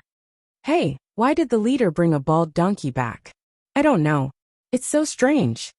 Is he going to do the first 7 rites for the Grand Master? I don't know, but you should say the former Grand Master. But if he wants to do the first 7 rites, it seems that a bald donkey is a little too little. Li Yundong heard the two little foxes whispering to each other, and the word bald donkey kept coming out of their mouths. He glanced at Wu Hua awkwardly, only to see that Wu Hua's expression was as usual. While admiring him in his heart, he couldn't help sighing. These little foxes really lack discipline. He turned his head, glared at the two little foxes and shouted, "What are you talking about? Go and do your own things." Li Yundong had already established his dominance in the gazebo behind the school. As soon as he shouted at them, the two little foxes shuddered in fear. They looked at each other and ran to the other houses, slamming the door shut behind them. Only pairs of curious and frightened eyes could be seen peeking out from the crack of the door. Li Yundong was shocked. Seeing this scene, Wu Hua smiled slightly and said, "Zhenrenli is so powerful." Li Yundong laughed dryly and said, "My disciples are naughty. I'm sorry to make you laugh." After they arrived at Li Yundong's residence, Li Yundong saw that Chao Yi, Lu Yuehang, Zhuang Yiting, and the others were also alarmed, so he greeted them with a smile. Li Yundong glanced around and asked casually, "Why isn't Zhang Sunhong here?" Chao Yi, Zhuang Yiting, and Lu Yuehang looked at each other, and Chao Yi quickly said, "Fourth Shiji is cultivating in the backyard." Li Yundong didn't take it seriously, and just roughly explained what had happened. Chao Yi and the others were surprised and delighted. They said to Wu Hua one after another, "Master Wu Hua, you don't mind our Fox Zen school coming here with a bad reputation. Everyone in the Fox Zen school is grateful for your kindness. If you can help us find the whereabouts of junior sister Wu Shuang, we will definitely thank you." Li Yundong laughed and said, "You guys are really good at flattering me. As the leader, I don't have anything to say." His words made everyone around him burst into laughter. Li Yundong smiled, turned around, and said to Wu Hua, "Master, please use your supernatural power to help us find Yanfang's whereabouts." However, Wu Hua turned his head, looked at Chao Yi and the others and said, "The law can't be spread to 6 ears. One person had 2 ears, 2 people had 4 ears, and 3 people had 6 ears. The meaning of Wu Hua's words was too obvious. Chao Yi and the others immediately came to their senses and said to Li Yundong, "Leader, we'll go down first." After Chao Yi and the others left, Wu Hua still stared at Zhou Qin and Su Chan, still refusing to speak. Zhou Qin had no choice but to say to Li Yundong, "Master, I have something to do first." Su Chan was the only one who refused to leave, relying on her close relationship with Li Yundong, and asking about the whereabouts of her master. However, when Wu Hua saw that she didn't leave, he also refused to speak. He just looked down, put his palms together, and recited the scriptures silently. Seeing that he didn't speak, Su Chan reached out and pulled at Li Yundong's sleeve, looking at him with a pitiful expression. Seeing her like this, Li Yundong couldn't help but plead for her. "Master Wu Hua, Su Chan is my girlfriend, and Ao Wushuang, who was taken away by Yanfang, is her master. She is not an outsider. Don't you need to leave?" Wu Hua didn't even look at him and repeated, "The law can't be spread to 6 ears." Li Yundong saw that Wu Hua's attitude was firm. Anyway, only 2 people could say it, not 3. It was up to him to decide which 2. He couldn't help but say to Su Chan with a wry smile, "Then I'll leave for a while." No matter how childish Su Chan was, she knew that there was no reason for Li Yundong to avoid the matter. She had no choice but to say unhappily, Then I'll go." She looked at Li Yundong eagerly, then at Wu Hua. She walked to the door and said pitifully, "Then I'll go." Li Yundong smiled and said, "It's not a life and death separation. Why do you have to make it so scary?" Su Chan nodded and turned to leave. Li Yundong turned around and said to Wu Hua, "Master, now there are only 4 ears left. Can you tell me?" However, Wu Hua smiled slightly, raised his eyes to look at the door, and said in a clear voice, "Come out. Why are you hiding? Do you think that this little invisibility technique can hide from my eyes?" As soon as he finished speaking, Su Chan's figure appeared at the door. She made a face at Wu Hua and said, "Master, you are really amazing. I'm convinced. I'll leave now." As she said this, she stuck out her tongue at Li Yundong and then ran away. Li Yundong didn't know whether to laugh or cry. He thought to himself, "This little girl is getting more and more naughty." He coughed dryly and said to Wu Hua, "Now can you tell me?" Chapter 320. Go to watch net. Wu Hua glanced at him, raised his index finger meaningfully, and said, "If you want to hear the true method, you need to be sincere. Go to watch net." After that he closed his eyes. Li Yundong stared blankly, and was confused. Need to be sincere? How sincere would it be? I went to invite him in person and brought him here. Am I not sincere? This master is really arrogant, isn't he? Li Yundong asked tentatively. Master, are you a little hungry? Do you want to eat something first? Wu Hua closed his eyes and recited the scriptures softly, as if he hadn't heard Li Yundong's words and didn't pay any attention to him. Li Yundong smiled dryly and asked, Master, are you tired from the journey and want to have a good rest? Wu Hua was still the same. If it weren't for the fact that he was still reciting the scriptures in a low voice, Li Yundong would have thought that he had passed away. Li Yundong said helplessly, Master, do you want a good room? Wu Hua was still going his own way. He simply recited the scripture. Form is emptiness, emptiness is form. Li Yundong, who was beside him, saw that he had found Wu Hua and invited him here. He was about to know the whereabouts of Ao Wushuang, but he suddenly began to play tricks. He was depressed. He asked a few more questions in a row, but Wu Hua still ignored him. He almost went crazy and couldn't help but want to lose his temper. But on second thought, he rushed out of the room. Su Chan, Zhou Qin, Chao Yi, and the others who were waiting for him outside the room saw him come out, and they all surrounded him and asked, Yundong, what did Master Wu Hua say? Where is my master? Master, what did this monk say? Leader, where is my shimmy? Li Yundong was already depressed. Hearing their quarrel, he became more and more annoyed. He raised his hand and said angrily, Shut up. As soon as Li Yundong lost his temper, the women next to him immediately fell silent and looked at him eagerly. Li Yundong said gloomily, This master is playing tricks with me. He told me that if I want to know the true method, I need to be sincere. Chao Yi couldn't help but ask, Leader, what did you say? Li Yundong smiled bitterly and said, I asked him if he was hungry. Everyone asked in unison, What did he say? Li Yundong shrugged. He ignored me. Watch net. Su Chan then asked, Yundong, did you ask him again? Li Yundong said gloomily, Yes, I asked him more than a dozen questions in a row, but he ignored me. He just kept chanting the scriptures. No matter how hard I asked, I couldn't get any clues, so I had to come out. Everyone looked at each other in dismay. Su Chan couldn't help but complain, Isn't this master too unfathomable? However, Chao Yi shook her head and said, No, it's true that the true method is unpleasant. In ancient times, the Yellow Emperor Xianyuan asked Qibo for help. He came to visit him again and again, but the door was shut in his face. In the end, he fasted for half a month and bathed and changed his clothes before receiving the teachings. Qibo then taught the Yellow Emperor Xianyuan the skills of health cultivation. In the end, the Yellow Emperor was able to become an immortal. Li Yundong sucked in a breath of cold air. Do I have to fast for half a month? Chao Yi said solemnly. Fasting to show piety is a rule of Buddhism. Leader, please accommodate him. Li Yundong smiled bitterly and said, What's so great about eating vegetarian food for half a month? I can eat vegetarian food for a year. The problem is that I have a lot of things to do now.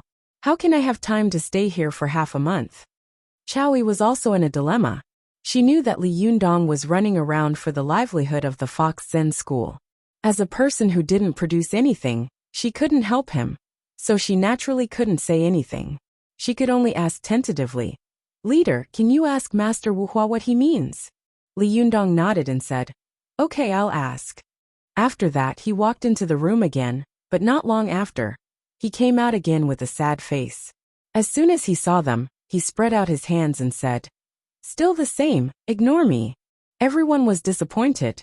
Su Chan couldn't help asking, Does Master Wu Hua want money?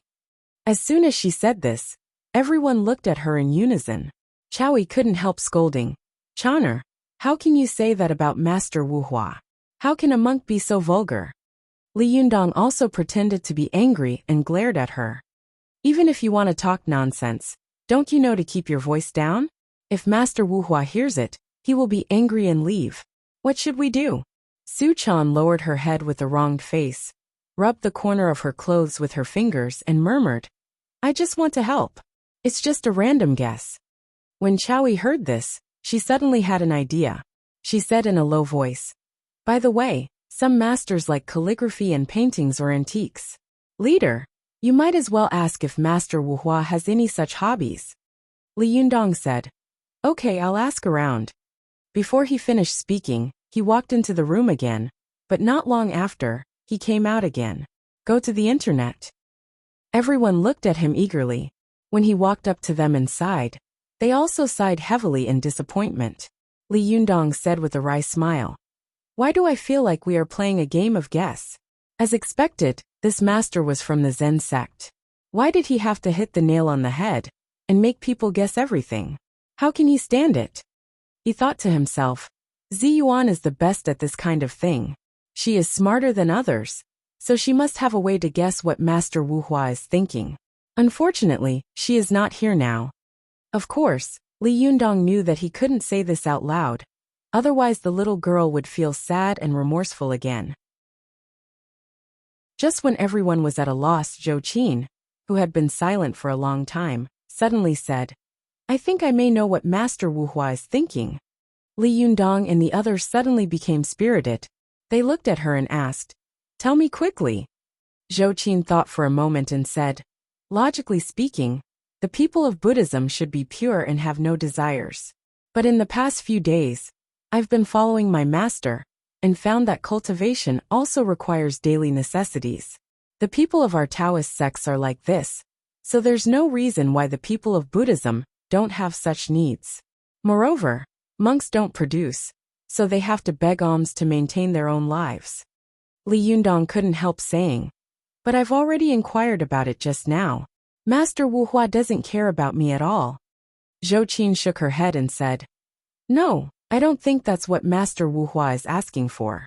In my previous life, some officials asked each other for help, and it was always tit for tat. I promoted your people, and you also promoted mine. So, I'm thinking, since we are asking Master Wu Hua to help us find a person, is he also asking us to help him find a person? Su Chan and Chowie asked at the same time. Who? Li Yundong's heart skipped a beat. He opened his mouth and said in surprise, no way could it be. Zhou Qin looked at Li Yundong and nodded. Yes, I guess this is the person Master Wu Hua wants. Li Yundong didn't know whether to laugh or cry. Please, he is an eminent monk, okay?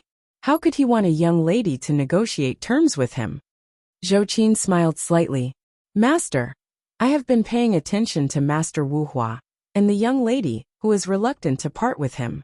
I found that Master Wu Hua is not only impure, but also has hidden feelings for this young lady. When he left, his eyes were full of attachment, and he even looked back at her.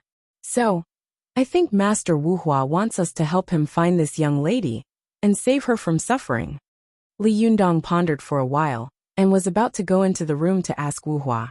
But Zhou Qin stopped him and said in a low voice, how can you ask such a thing? Even if you ask, he will still ignore you. You just need to find her. If she's not here, then let her go back. It's just a waste of money for us to go there. Li Yundong thought for a moment and said with a strange face, I think what you said makes sense, but I still don't believe that Master Wu Hua means this. But even though he said that, he still decided to do as Zhou Qin told him. Li Yundong said, well, I'll go by myself. Su Chan hurriedly said, Yundong, I can't do without you. You stay here, and I'll go. Anyway, I know the way. Li Yundong looked at her hesitantly. You go. Do you know where that place is? Su Chan put her palms together with a smile and said pretentiously, Ba, if I don't go to hell, who will? Li Yundong laughed. He knew that the little girl wanted to help him share some things, so she was so active. He couldn't stop her, so he pinched the little girl's cheek affectionately and said, be careful on the way. Do you have money with you? Su Chan said with a smile, I have money. After that she slipped away. After watching Su Chan leave, Li Yundong turned around and said to Zhou Qin jokingly, if you guess wrong, I will punish you by making you eat vegetarian food for half a month. Zhou Qin pursed her lips and smiled. Are there any meat dishes here? Only then did Li Yundong remember that the Fox Zen School had always provided vegetarian food and ingredients. There was no meat at all. He laughed. The group waited for nearly 2 hours. Just as Li Yundong was getting a little worried, he suddenly heard Su Chan's voice from afar. She was like a general who had returned to the court after a victory. She began to announce the good news from afar. Yundong, I'm back. Li Yundong turned around like a gust of wind. As soon as he turned around, he saw the little girl throw herself into his arms like a gust of wind. She put her arms around his waist and giggled. When Li Yundong saw that the little girl had come back, his heart fell back into his chest. Just as he was about to speak, he heard a very coquettish and enchanting voice. Hey, I, Mei Nyang, made my debut at the age of 16. I've been doing business for so long, but it's the first time I've seen someone doing business here. Good creativity, good environment, amazing, amazing. I admire you. Li Yundong raised his head when he heard the voice. At a glance, he saw Mei Nyang walking over, dressed in nude clothes. Beside her was a beautiful and delicate woman in a long white dress. Mei Nyang walked up to Li Yundong and the others and giggled. Oh, Boss Li, I can see you everywhere. She looked around and said flirtatiously. Is this all your property? I didn't expect that Boss Li would have such a fortune at such a young age. You're amazing. I admire you. When Li Yundong saw this woman, he was surprised and surprised. Aren't you Mei Nyang? Why are you here? Mei Nyang pretended to be sad and hurt. What? Don't you want me to come? Well, forget it. I'm old and faded. You Boss Li are young and rich. Naturally, you don't miss me. How can I compare to Xiao Zhu, who is young, beautiful, and delicate? Boss Li only took one look at me, and you've been thinking about me ever since. When Li Yundong saw her pretending to speak, he couldn't help but feel a headache coming on. He said, Mei Nyang, this is an important place of Taoism. It doesn't seem appropriate for you to come here, does it? Mei Nyang giggled and said with a hidden meaning, Oh, Boss Li, look at what you're saying. My subordinate's daughter can come here, but I can't? You also know that this is a Taoist temple? However, for you to be able to think of doing business here, I can't compare to your creativity. I, Mei Nyang, am willing to admit defeat. Besides, Xiao Zhu is my red card. I rely on her to make a living. This is her first time coming out, so I have to keep an eye on her, right? Li Yundong was depressed in his heart. Well, she thought that he was going to come out and call her miss. But on second thought, he realized that he was calling her miss to come out. But what was even more depressing was that before he could open his mouth to answer Mei Nyang's words, he saw No Flower suddenly walk out of the house. When Xiao Zhu, who was dressed in white and plain clothes, saw No Flower, she was immediately overjoyed and ran over. The two of them held hands and looked at each other with tearful eyes, looking like infatuated children. Both Li Yundong and Mei Nyang were dumbfounded. Li Yundong was a cultivator after all, so he quickly came to his senses. He unconsciously glanced at Zhou Qin and thought to himself, Zhou Qin guessed right. However, Mei Nyang couldn't help but say, I, Mei Nyang, made my debut at the age of 16. I've been doing business for so long. I've seen good people do good things, but I've never seen such a good thing. Boss Li, did you call Xiao Zhu to come out just to let this to let this monk take advantage of her? Li Yundong hadn't expected that Mei Nyang would also come. At this time, Mei Nyang's words almost made him vomit blood in his heart. I'm a dignified cultivator and the leader of the Fox Zen School. Now I have a little reputation, but I didn't expect to become a pimp today. If this gets out, it will be a big joke. I just wanted to find Master Wu Hua to ask about Ao Wushuang's whereabouts. How could I have expected it to become like this? What the F***ck is going on here? Merry Christmas, everyone!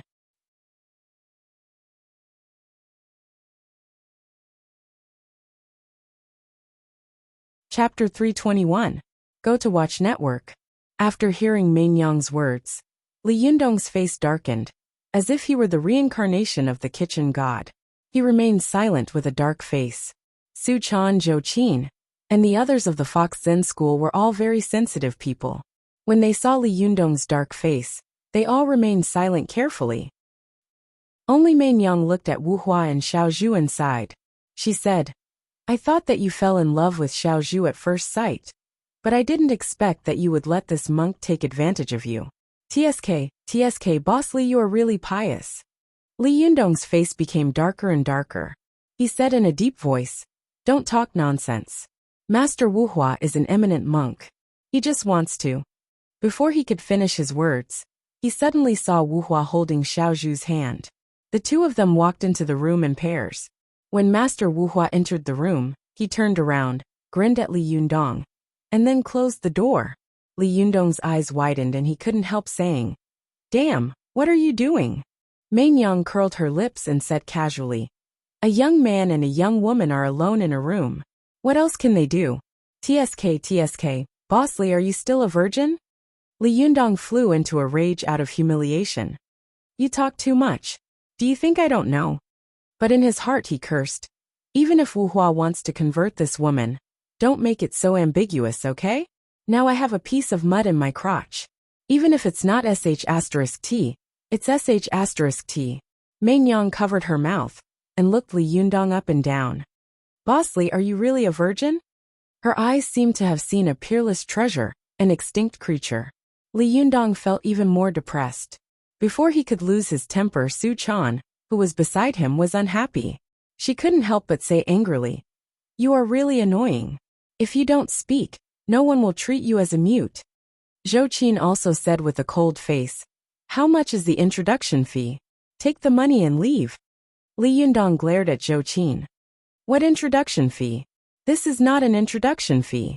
Seeing that these people were angry, Mei Yang quickly smiled and said, well, it's not an introduction. Boss Li, whatever you say. As long as you pay, everything is negotiable. Li Yundong said with a livid face, how much? I'll pay. Lady Mei rolled her eyes and raised 2 fingers. Fixed price 2,000. 2,000. Zhou Qin and Su Chan shouted in unison. Zhou Qin said angrily, do you think you're a fairy from heaven? The appearance fee is 2,000 yuan? Mei Yang said leisurely, I don't think she's a fairy who came to the human world from heaven. But Xiao Zhu is indeed from the tavern Heaven on Earth. A while ago, the tavern Heaven on Earth was closed down, so Xiao Zhu went to Dongguan. Dongguan is now experiencing a typhoon, so she came to me. Zhou Qin was so angry that her face turned red. She raised her eyebrows and was about to scold him, when Li Yundong quickly stopped her.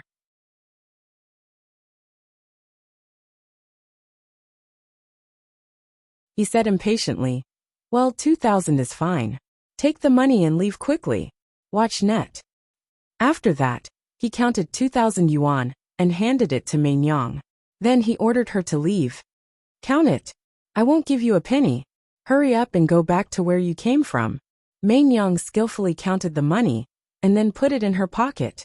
She smiled and said, Boss Li, why are you so heartless? I came with Xiao Zhu, so I naturally have to go with her. Your Tianlong Taoist temple is quite famous. I'll look around today and take it as a trip. As she said this, she walked to other parts of the Taoist temple alone. When she reached the corner, she turned around and waved to Li Yundong. Boss Li, don't worry about me. I'll just look around. Li Yundong was so angry at Mei Yang that he was seething with anger. Su Chan, Zhou Qin, and the others even cursed in the direction Mei Yang had left. But at this time, the laughter of men and women came from the room again. Li Yundong and the others were all cultivators. Although the sound was soft, they could hear it very clearly. Chao Yi smiled awkwardly and said, Master Wuhua is indeed an eminent monk. The way an eminent monk does things is indeed different. Although Zhou Qin hadn't started cultivating, the Yuanyin and Yuanyang qi in her body was not shallow. She also heard the voice clearly. As her cheeks turned slightly red, she sneered and said, What eminent monk? I think he's a perverted monk, and he's the first perverted monk in history. Although Li Yundong somewhat agreed with Zhou Qin's words in his heart, he was asking Wuhua for help at this time. Subconsciously, he didn't want to see Wuhua as such a perverted person, so he scolded, Zhou Qin, don't talk nonsense. Maybe he is really enlightening this woman. Zhou Qin was unconvinced and said, Is there such a way? Unless this Master Wuhua is a Buddha of joy. Li Yundong pulled a long face and shouted at Zhou Qin, Su Chan, and the other foxes of the Fox Zen school who were watching the fun. "What are you all doing here? Go away! Are you eavesdropping?" As he shouted, some of the little foxes who had come to watch the fun quickly fled in all directions. Only Suchan, Zhouqin, Chao Yi, and the others followed Li Yundong away from the house. They went to see the net. 7K. Zhouqin said to Li Yundong. "Master, it's not that I'm being mean, but I bet that this Wuhua must be a perverted monk." Li Yundong glanced at her and said angrily, "What are you betting on?" Zhouqin snorted and said, "I bet it will take him a long time to come out." Li Yundong was stunned. "Why are you betting on this?" Zhouqin said with a slightly red face. "A man and a woman alone in a room. What else can they do?" Only then did Li Yundong understand. He scolded with a smile. "Nonsense. Can you bet on such a thing?" As soon as he finished speaking, the room suddenly creaked. The door opened to the left and right, and Wuhua came out and walked straight toward Li Yundong. Li Yundong laughed, turned his head, and said to Zhouqin in a low voice, "I told you that Master Wuhua is not a perverted monk. Look, isn't he coming out now?" Seeing Wuhua walking toward him, he took 2 steps forward, put his palms together, and asked, "Master, what can I do for you?" Wuhua's face was solemn. He put his palms together and stared at Li Yundong. He sighed but didn't say anything. Li Yundong asked in confusion, "What's wrong? Is there anything you're not satisfied with?" Wuhua shook his head but still didn't speak. Li Yundong couldn't help looking back at Zhouqin, asking her with his eyes to see if she knew what Wuhua was thinking. But Zhouqin was also confused at this time. She didn't know why Wuhua had come out. Zhouqin shook her head at Li Yundong blankly, indicating that she didn't know. Seeing that Zhouqin didn't know either, Li Yundong couldn't help but look at Suchan, Chao Yi, and the others. He saw that they were also at a loss and shook their heads blankly. He was going crazy in his heart and thought, "You bald donkey. You always pretend to be mysterious all day long. If you have something to say, can't you just say it? Just say what you want. If you want a lady, I will find her for you." Li Yundong suppressed his anger and bowed to Master Wuhua with his palms together. "Master, if you have something to say, just say it. I will do it if I can." Wuhua let out a long sigh and said, "Jinrenli, you helped me find Xiaozhu. I was so grateful. I wanted to talk about the old days with her, but I didn't expect." Seeing that he was stuck at the critical moment, Li Yundong hurriedly asked, "What didn't you expect?" Wuhua sighed regretfully and said, "I didn't expect that there was no condom." As he said this, Wuhua looked at Li Yundong eagerly and seriously. "Jinrenli, do you have a condom?" F***ck. Li Yundong and the others were so shocked that they almost died. Li Yundong's eyes widened, and he couldn't speak for a long time. Zhouqin's expression was strange, and the corners of her mouth twitched. It seemed that she wanted to laugh, but she tried her best to hold it back and didn't dare to. Chao Yi's expression was even more strange. She glanced at Li Yundong, then quickly turned around, covering her mouth with her hand and shrugging her shoulders. Suchan didn't understand at first, but she quickly realized what was going on. Her face flushed red and she burst out laughing. As soon as she laughed, she saw Li Yundong and Wuhua looking at her at the same time. Suchan quickly covered her mouth with her hands and opened her eyes wide. She looked at Li Yundong and then at Wuhua. Li Yundong's eyes were full of resentment, but Wuhua looked at her in confusion and asked, "Benefactress, what are you laughing at?" Suchan didn't dare to speak. She was afraid that as soon as she opened her mouth, she would laugh herself to death. The little girl quickly shook her head like a rattle. Wuhua sighed and said, "Buddha said that there is no self, no living beings. Benefactress, do you know what this means? You are obsessed." Li Yundong was already convinced that Wuhua was a lascivious monk. He was full of resentment and thought angrily, F***ck. You are obviously the first lascivious monk since ancient times. Why are you still pretending to be an eminent monk? I've discovered it. Could it be that you're an eminent monk among the perverted monks? A perverted monk among eminent monks? Li Yundong pulled a long face and said, "Master Wuhua, I only know the Anata set and the Anata set." Wuhua looked surprised. What does that mean? Li Yundong said with a black face. It means that I don't have a set here. And no one else has one either. As soon as he finished speaking, Su Chan, Zhou Qin, Chao Yi, and the others couldn't help laughing out loud. However, as soon as they laughed out loud, they felt that it was inappropriate and quickly covered their mouths, almost breaking their intestines. Chao Yi tried hard to hold back her laughter and said to Li Yundong, Leader, I still have some things to do. Before she could finish her words, she turned around and left. As she walked, she shrugged her shoulders and burst into laughter. Li Yundong glanced at Chao Yi's back and saw that Su Chan and Zhou Qin had been holding back for a while. But in the end, they couldn't help it. One was squatting on the ground, and the other was shaking with laughter. Li Yundong glared at them and said, What are you laughing at? Hearing his shout, Su Chan and Zhou Qin gasped and stopped laughing at the same time. However, their bodies were trembling, their eyebrows were twitching, the corners of their eyes were twitching, and their faces were so distorted that it was almost unrecognizable. Seeing them like this, Li Yundong couldn't help laughing out loud. He waved his hand and shouted, Get out of here and laugh! Su Chan and Zhou Qin felt as if they had been pardoned. They quickly ran away and disappeared. After a while, there was a burst of wild laughter. Li Yundong looked in the direction in which the two of them had gone, feeling angry and amused. He turned around and sighed helplessly at Wu Hua, saying, Master, I don't know if you are deliberately torturing me or something, but for the sake of my sincerity, please don't play with me. Tell me where Ao Wushuang is. Wu Hua chuckled, put his palms together and said, I didn't deliberately torment you. I just did whatever I thought of. You Taoists say that cultivation is unhindered, and we Buddhists also say that we can do whatever we want. You may think that I am a lascivious monk, but that's normal. Since I started cultivating, I have always been reckless. Not only did I change the name that my master gave me, but I also went to all kinds of entertainment places. I really don't look like a monk. Hee hee, others laugh at me for being too crazy, but I laugh at them for not seeing through me. You want to ask about Ao Wushuang's whereabouts, don't you? It's very simple. I can tell you now. Li Yundong was overjoyed and quickly asked, Where is she? Wu Hua said meaningfully, She's far away, but close at hand.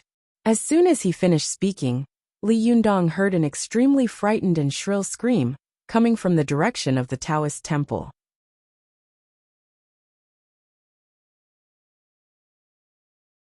Chapter 322. Go to watch net.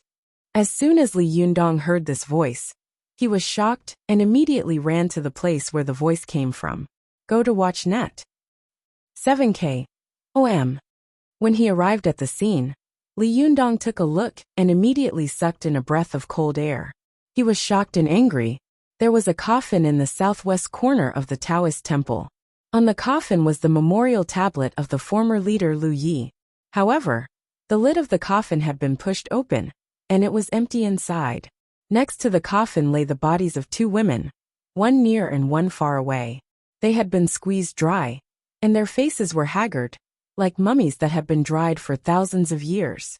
They looked extremely horrible. Li Yundong saw that the one in the distance was wearing revealing and sexy clothes. Her clothes were a little messy. From her clothes, he could tell that this person was Mei Nyang, and the one close by was wearing a Taoist robe.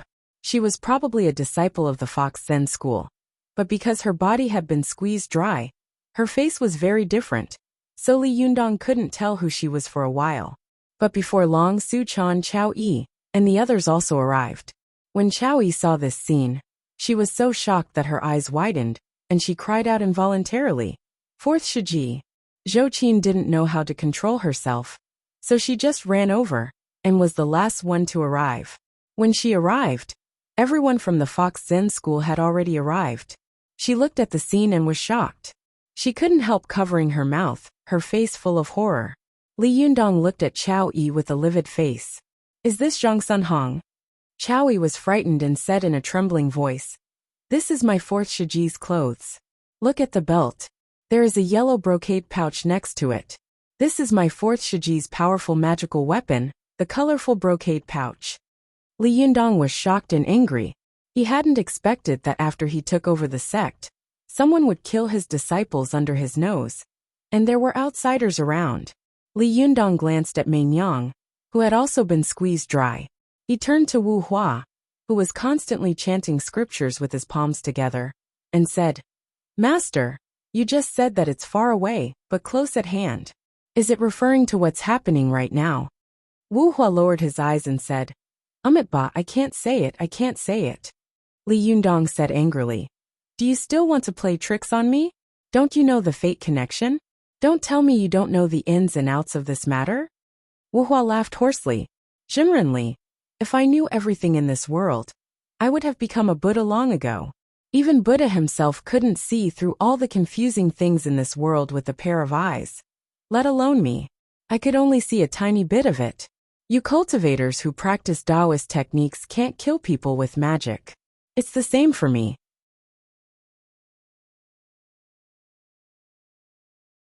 I can't completely reveal the secrets of heaven, otherwise, there will be a heavenly tribulation. Watch net. Only then did Li Yunyang's anger dissipate a lot.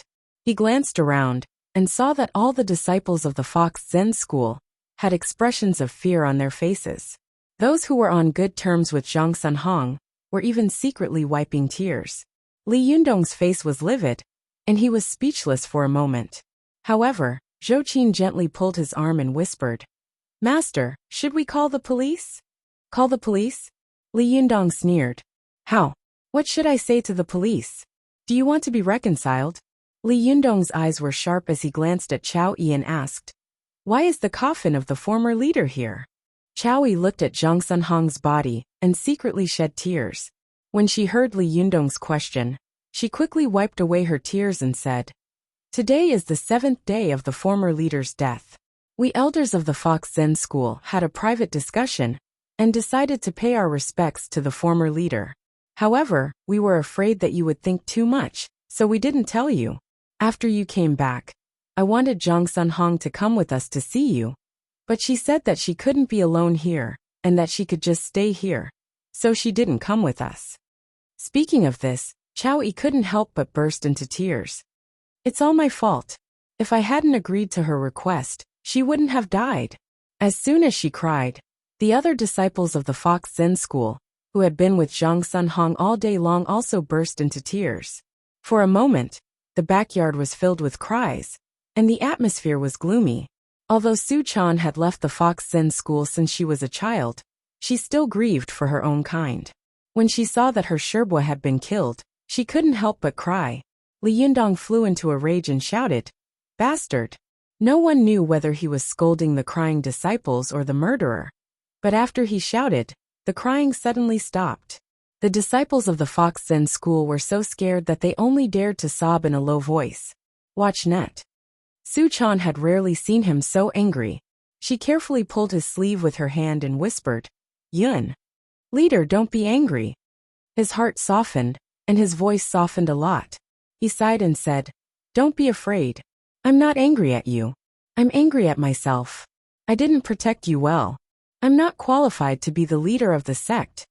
As soon as he said this, Chao Yi and the others said one after another, "Leader, if you say that, we will be ashamed."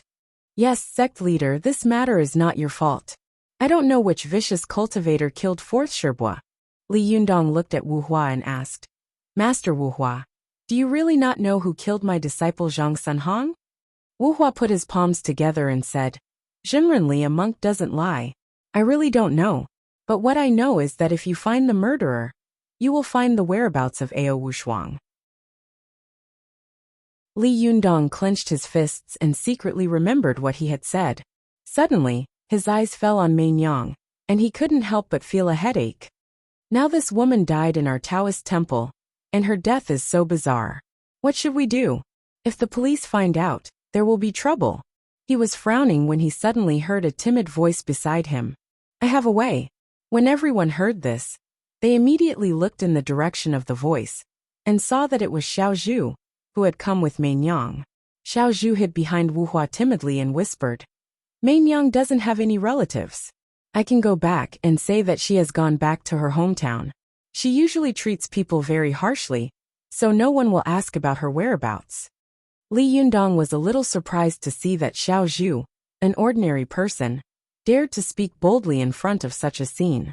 He couldn't help but take another look at her, nodded to her, and said, "Although this is the only thing we can do right now, this is a living life after all. I, Li Yundong, will definitely find a way to help Mei Nyang's soul in heaven find the murderer." When Xiao Zhu saw him looking at her, she was so scared that she quickly hid behind Wu Hua, not daring to speak again. Chao Yi looked at Mei Nyang's body and couldn't help laughing bitterly. Her body has been sucked dry, and her soul must have been sucked away. She has no soul in heaven for a long time. When Li Yundong heard this, he suddenly shivered. He suddenly widened his eyes and said, "I remember that Yi was once hit by Mo Ashi's threaded hairpin of soul traversal. Wasn't her flesh and blood sucked away and her soul devoured?" Su Chan, who was standing to one side, also said loudly, Yes, I remember Mo Ashi. Ah no, when Yen Fong and second Shibwa Gu Feng made love, Yen Fong used the threaded hairpin of soul traversal to kill Gu Feng, and sucked his flesh and soul dry. Could it be that these two people are also like this? Li Yundong couldn't help but say in surprise. Could it be that Yen Fong has taken the threaded hairpin of soul traversal, and has been lurking in this Taoist temple? As soon as his voice fell, everyone couldn't help but shiver. Although Yen Fong had lost her physical body, and could not use powerful magic, her forbearance and ferocity were really chilling. If it was really her, there was no one in the Fox Zen school who wouldn't shiver and be afraid except for Li Yundong. From Chao Yi and the other older generation to Su Chan and the other younger generation of the Fox Zen school, they couldn't help thinking, if Yen Fong is by my side then. For a moment, when the people of the Fox Zen school thought of this, they all looked terrified. Fortunately, Chao Yi was still calm. She calmed down a little and said in a hoarse voice, "Leader, wasn't the threaded hairpin of soul traversal taken away last time?" Li Yundong asked. Could it have been Yen Fong who did it? Chao Yi shook her head and said, "Last time, it was a gust of black smoke that took away the threaded hairpin of soul traversal. This kind of kung fu of transforming form into qi can only be performed with a physical body. At that time, Yen Fong's yang spirit was out of her body, so she didn't have this ability. Judging from the situation at that time, Zheng Yuan, the leader of the Yin-Yang sect in Mount Wuhua, is the most suspicious." As soon as Li Yundong heard Zheng Yuan's name, he couldn't help but say angrily, "This be **starred. We had a grudge against him last time. How dare he take the initiative to come to us this time? Isn't he afraid that I will destroy the Yin-Yang sect in Mount Wuhua?" Su Chan also said with red eyes, "Yes, it must be him. Last time we messed up his plan. So this time he sneaked into our Fox Zen school to kill people and take our treasures to vent his anger." Li Yundong was stunned. "Take treasures? What treasures?" Su Chan pointed to the coffin and said angrily, "The coffin of the former leader has been opened, and his body and powerful magical weapon are gone. If this isn't killing people and taking their treasures, then what is?" Li Yundong's heart skipped a beat, and he looked pensive. He thought for a moment and said, "Since it's killing people and taking their treasures, why didn't they take Zhang Sunhong's colorful brocade pouch?" Chao Yi sighed and said, "The powerful magical weapon of the former leader is the Heaven and Earth Jasper Pole, which is one of the top treasures in the world. If the gangster wanted to take the treasure, he would naturally not take a fancy to a powerful magical weapon like Fourth Shiji's. Fourth Shiji's is just a small powerful magical weapon. The 2 brocade pouches I gave to you last time are only one-time use, but such a powerful magical weapon is permanent.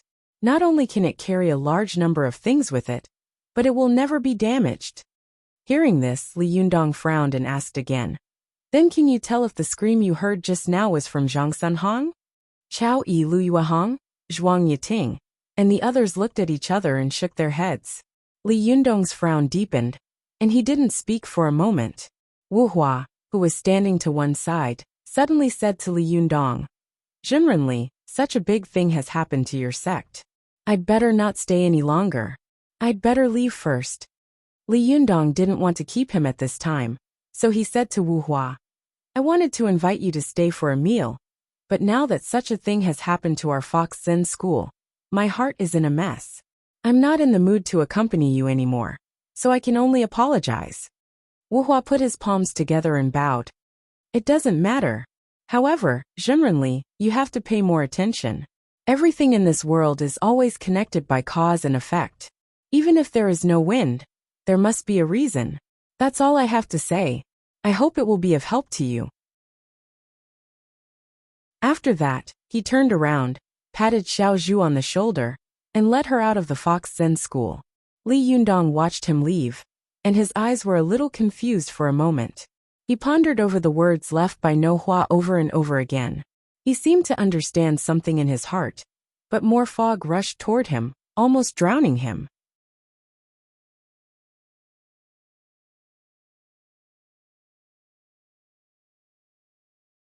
Chapter 323. Go to Watch Network.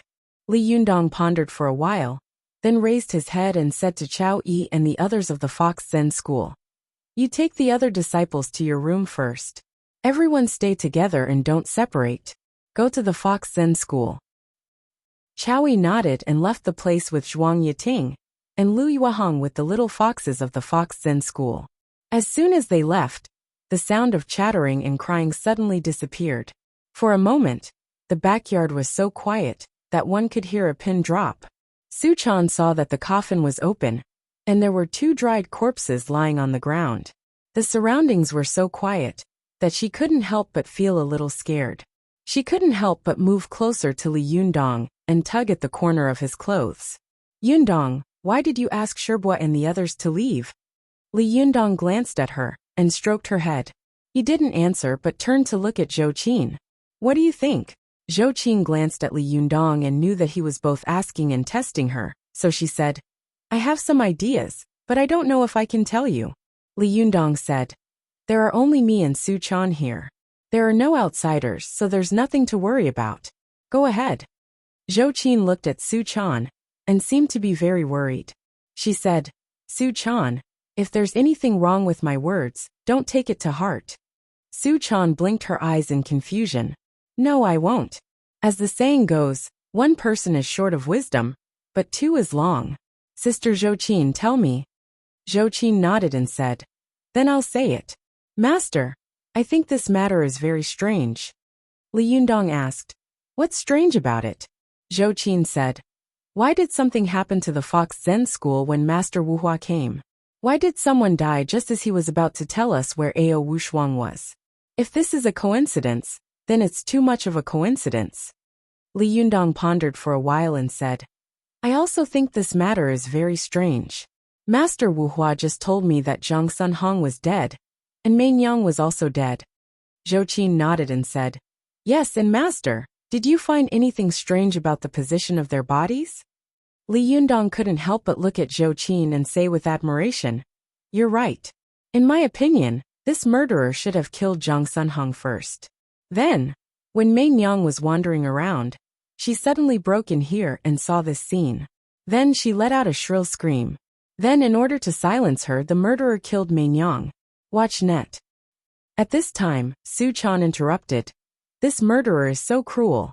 Not only did he kill them, but he also sucked them dry. He didn't even let go of their souls."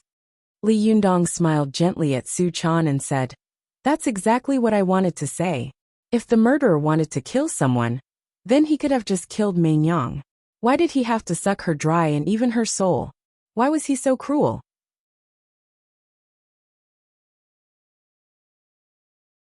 Su Chan couldn't help but glance at the 2 dried corpses on the ground, then quickly turned her face away. With a look of fear and disgust, she said, "Maybe this murderer is a big pervert." Li Yundong shook his head and said, "Whether he's a pervert or not is another matter. But I don't think it's a coincidence that both of them were sucked dry." Zhou Qin suddenly said, "Although I don't know how to cultivate, is it possible that the murderer was afraid that if he didn't suck the other's soul, the soul might be able to tell us the murderer's name and appearance in the future? So the murderer was worried about this, so..." Li Yundong raised his eyebrows and said, "Your idea is very good. It's very possible. However, it was not an easy task to turn a person into jerky in such a short period of time. and even suck away a person's soul. As far as the current situation is concerned, Zheng Yuan is very suspicious. However, there is another reason why I sent the others of the Fox Zen school away. Su Chan and Zhou Qin asked in unison. What reason? Li Yundong said in a deep voice. I suspect that there is a traitor in the Fox Zen school. Hearing Li Yundong's words, Zhou Qin raised her eyebrows. At first, she was a little surprised, but she quickly reacted and showed a thoughtful expression. Su Chan was so surprised that she gasped. Ah, it can't be right? Su Chan knew the cause and effect of the siege of the Fox Zen school. In her opinion, the main reason why the Fox Zen school had suffered such a heavy blow this time was that Mo Ashi and the others had lurked in the Fox Zen school and become traitors, collaborating with the major sections.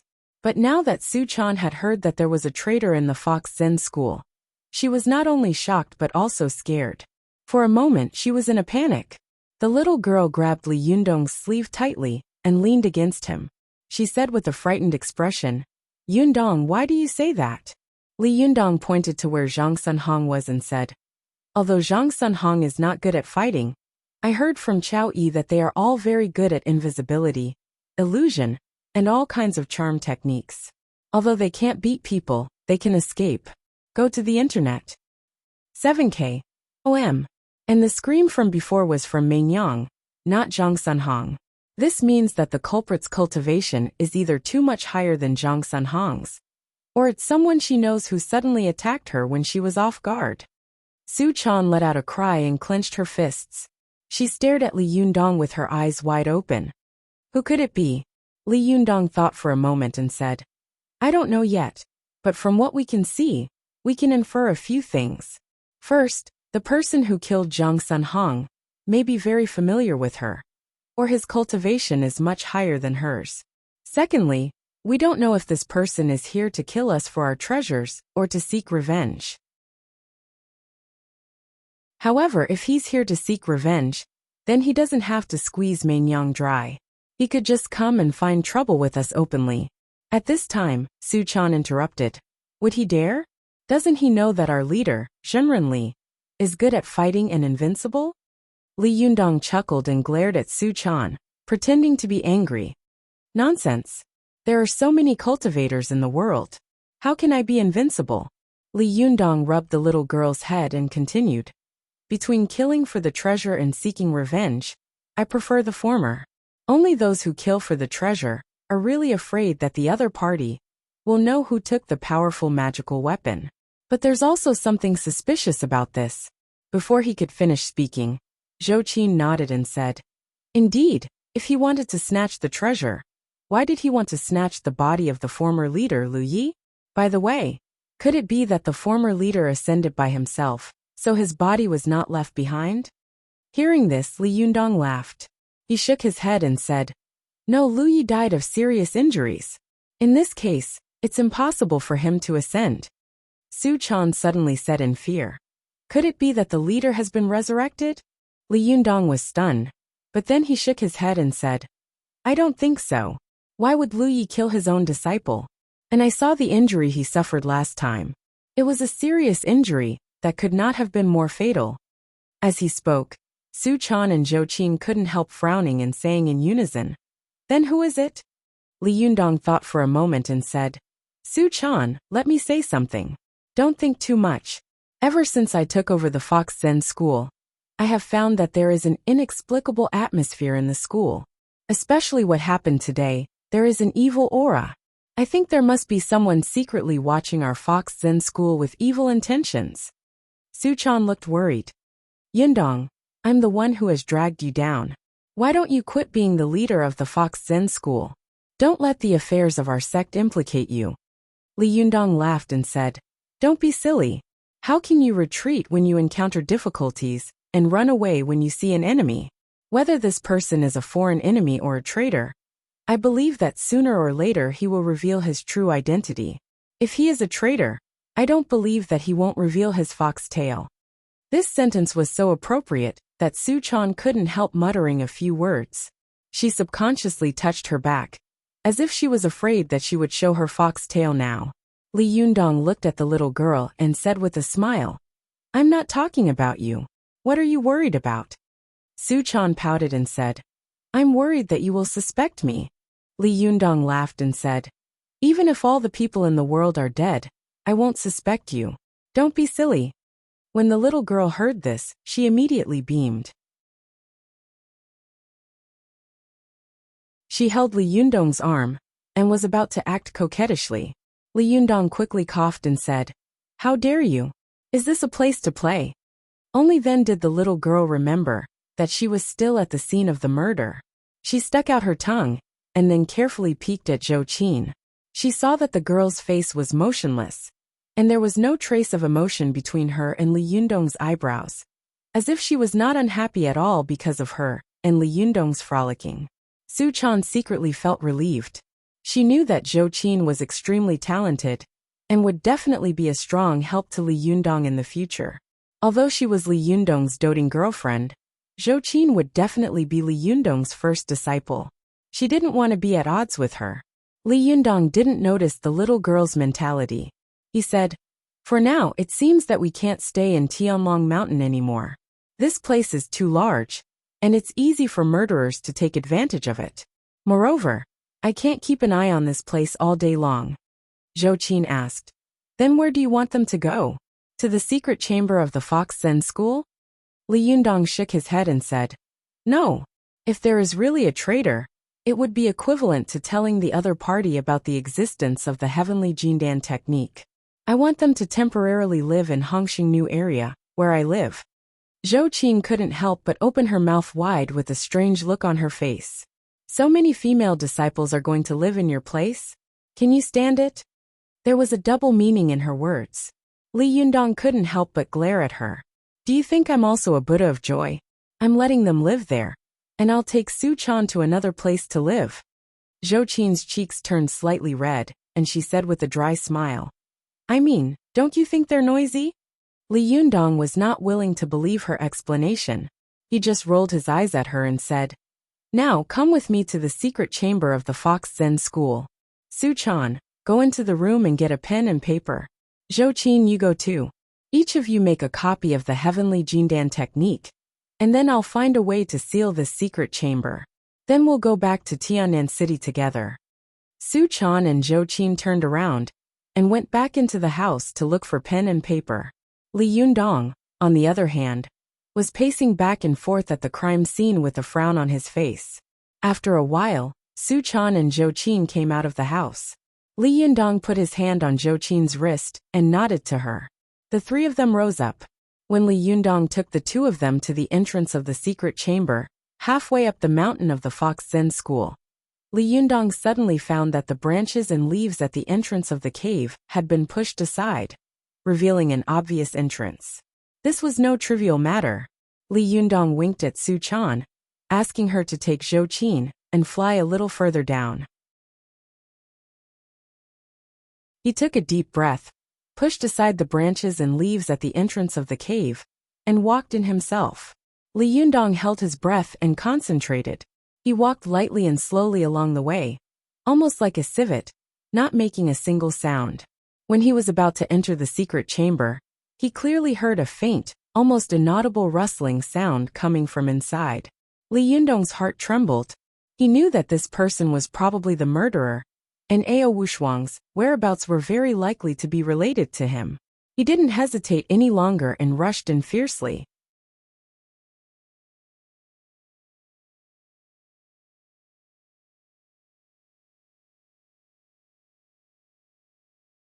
In an instant, he had an extremely strong ability to resist attacks. As Li Yundong pressed down, the ground under his feet shook.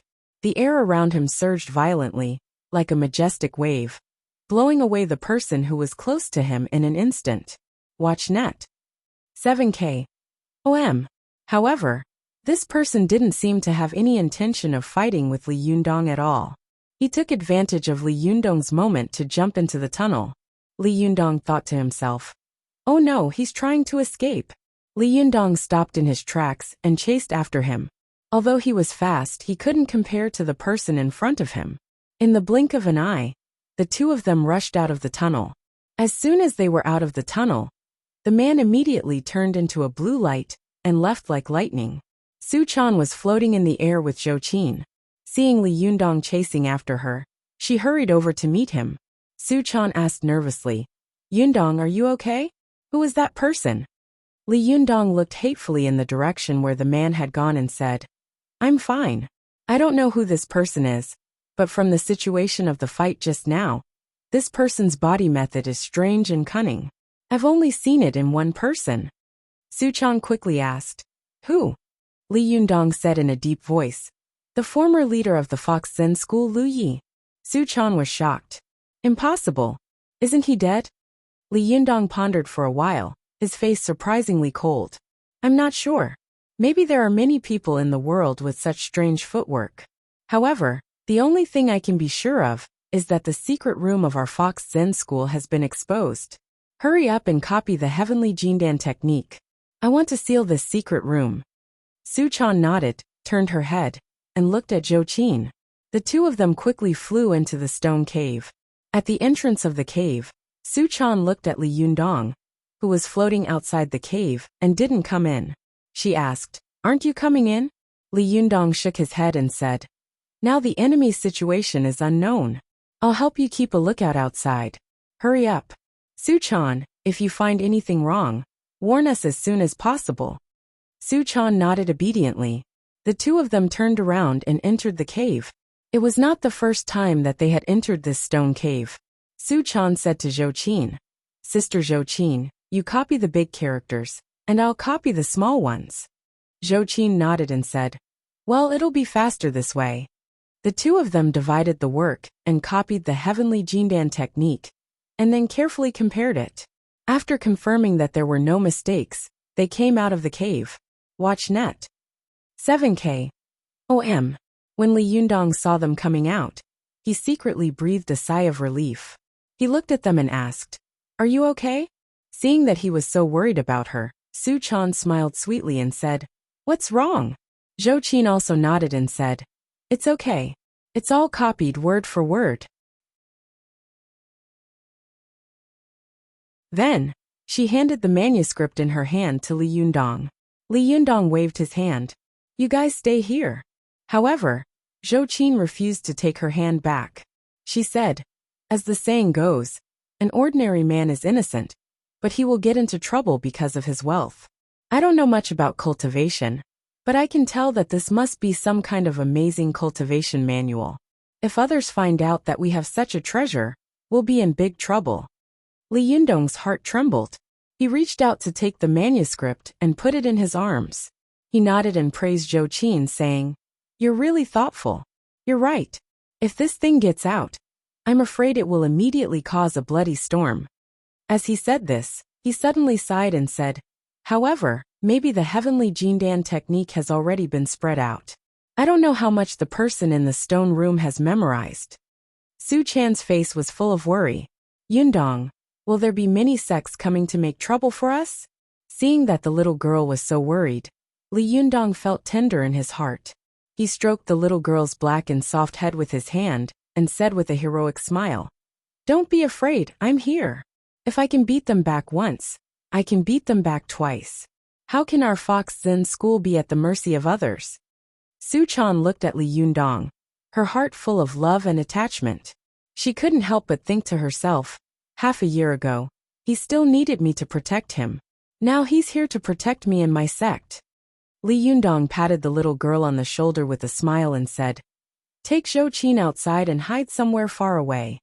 Su Chan was a little confused, but she had always been obedient to Li Yundong and would do whatever he said. She flew with Zhou Qin more than 10 meters away with her qi and looked at Li Yundong. Li Yundong also flew out of the cave with his qi and flew to the top of the cave. Then, he suddenly used his qi and his body crackled, as if a string of firecrackers had been set off. His body suddenly swelled, his arms became as thick as his legs, and his thighs became as thick as his waist. The muscles all over his body bulged, like a Vajra warrior descending to the world. Zhou Qin and Su Chan had never seen Li Yundong use such magic before, so they were so shocked that their eyes widened. Li Yundong suddenly raised his arms, and then his fists, like two iron hammers, smashed against the mountain wall. With a loud bang, the mountains and the earth trembled violently. With a crash, countless boulders fell down, instantly blocking the passageway tightly. Su Chan and Zhou Qin saw a boulder rolling down the mountain and smashing toward Li Yundong's head. They both exclaimed at the same time, "Be careful!" This boulder was the size of 4 or 5 millstones and weighed thousands of kilograms. If it hit a person, they would immediately turn into meat paste. Li Yundong heard their exclamations and looked up, but he did not panic. He just took a deep breath, waved his arm, and smashed the boulder with his flesh and blood. Like a baseball player swinging a bat, he smashed the boulder into the sealed entrance of the cave. With a loud bang, the rubble sank deeply. At this time, the shaking of Tianlong Mountain stopped, and only scattered rubble continued to fall. At this time, both Su Chan and Zhou Qin were dumbfounded. Zhou Qin knew that Li Yundong was a cultivator and knew all kinds of incredible magic, but she had never thought that Li Yundong could be so strong. Just now, the boulder that weighed thousands of kilograms had been blasted into the entrance of the cave like a cannonball, as if the boulder was just a small mud ball. Zhou Qin was so shocked that the hair on her back stood on end. She stammered, "Can a human be so strong? Is he still a human?" Su Chan looked at Li Yundong with admiration in her eyes and said, "Li Yundong is only 2 steps away from becoming a great cultivator. When he reaches the realm of immortal Jinshin, he will be even more powerful. At that time, he will have earth-shattering power with every move, and he will be no different from a true immortal or true god." Zhou Qin was even more shocked. She thought to herself, "I knew that Li Yundong was very strong, but I didn't expect him to be so strong. I don't know how long it will take me to catch up with him." Su Chan also thought to herself, "Yundong's cultivation speed is too fast. He has already far surpassed me. I have to work harder, or I will become a burden." After Li Yundong sealed the entrance of the cave, he flew towards Su Chan and Zhou Qin. As soon as he got close, he saw Su Chan asking curiously with a look of admiration on her face, "Yundong, you are so powerful. What magic did you use just now? Why is it so powerful? I thought that our Tianlong Mountain was going to be destroyed by you just now." Li Yundong smiled slightly and said, "This is the heavenly Jindan technique." Su Chan asked curiously, "Is the heavenly Jindan technique so magical? It can make you so burly, like a strong man of the heavenly court?" Li Yundong explained, "When the heavenly Jindan technique is cultivated to the 5th, 6th, and 7th turns, the bones, flesh, and internal organs of the human body can be changed, which is equivalent to reconstructing the human body.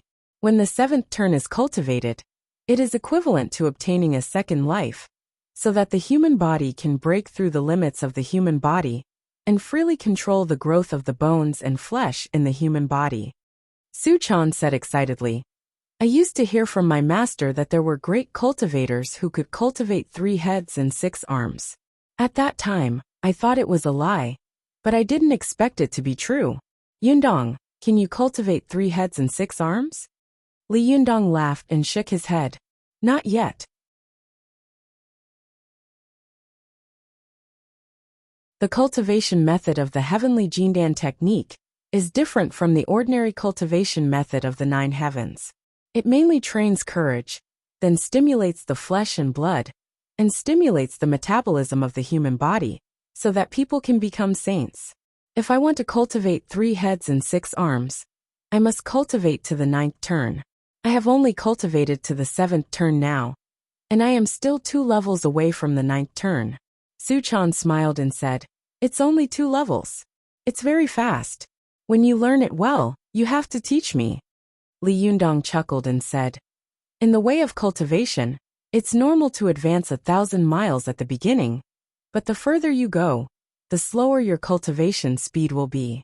Ziyuan herself is a genius, and is known as the #1 expert of the younger generation in the cultivation world. But after she reached the Yuanying phase, it was difficult for her to make any further progress. It can be seen how difficult the later cultivation will be. Su Chan smiled and said coquettishly, "I don't care. Anyway, you have to teach me." Li Yundong smiled at her lovingly and said, Okay. When we go back, I will teach you the heavenly Jindan technique.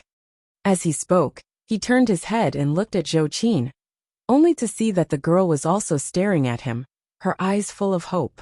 Li Yundong smiled at Zhou Qin and said, "Don't worry. I will definitely teach you everything I know. I will not hide anything." When Zhou Qin heard this, she was overjoyed, and a heartfelt smile appeared at the corner of her mouth. Li Yundong waved to Su Chan and Zhou Qin and said, "Let's go back. Don't waste time here." The three of them flew from the mountain to the Taoist temple. As soon as they landed in the backyard, Li Yundong heard a noise coming from the front of the Taoist temple. Li Yundong's heart skipped a beat. He looked at Su Chan and Zhou Qin and said, "Let's go and see what's going on." He rushed to the front yard with the two of them, only to see Chao Yi and the others from the Fox Zen school confronting a group of people. These people were all dressed as tourists, and their leader was a young man in brown casual clothes and a brown cap on his head. The man shouted at Chao Yi angrily, "We have already bought tickets at the foot of Tianlong Mountain. Since this is a scenic spot, why can't you let us in? Is this Taoist temple your private property?" Li Yundong was stunned. Only then did he remember that the Taoist temple of the Fox Zen school was a tourist attraction. He was going back to his parents' home today.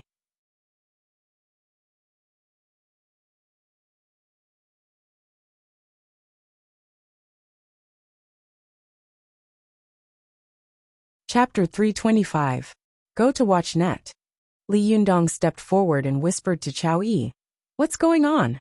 When Chao Yi saw him appear, she suddenly seemed to have found her backbone.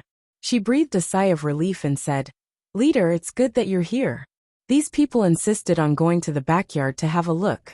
I said no, so they quarreled with me. Go to watch net." Li Yundong couldn't help frowning. Normally, it wouldn't have mattered if these people had gone to the backyard. But now, two people had just died in his backyard, and these people had come to visit. Could it be such a coincidence? Among the group of tourists, the young man in the lead looked at Li Yundong and sneered. "Leader, what era is this? Leader, do you think you're shooting a TV series?" He stepped forward and shouted at Li Yundong, "Hey, are you going to let us in or not? If you don't, I'll complain about you." As soon as he shouted, the tourists also began to clamor. Some of the excited tourists even cursed and used dirty words, which made Li Yundong and the others frown and get angry. Li Yundong frowned and said in a deep voice, "I'm sorry, it's really not convenient for you to visit the backyard today. You can visit other places in the Taoist temple." The man turned around and shouted, "We paid for it. Why can't you let us in?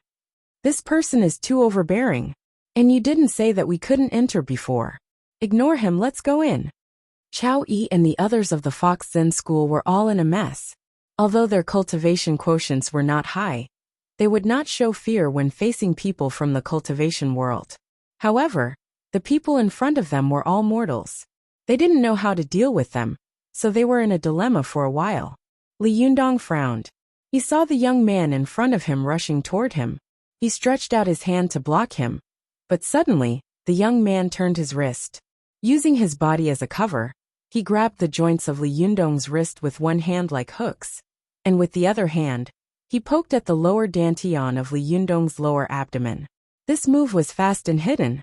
The tourists behind the man couldn't see clearly because their vision was blocked by his body.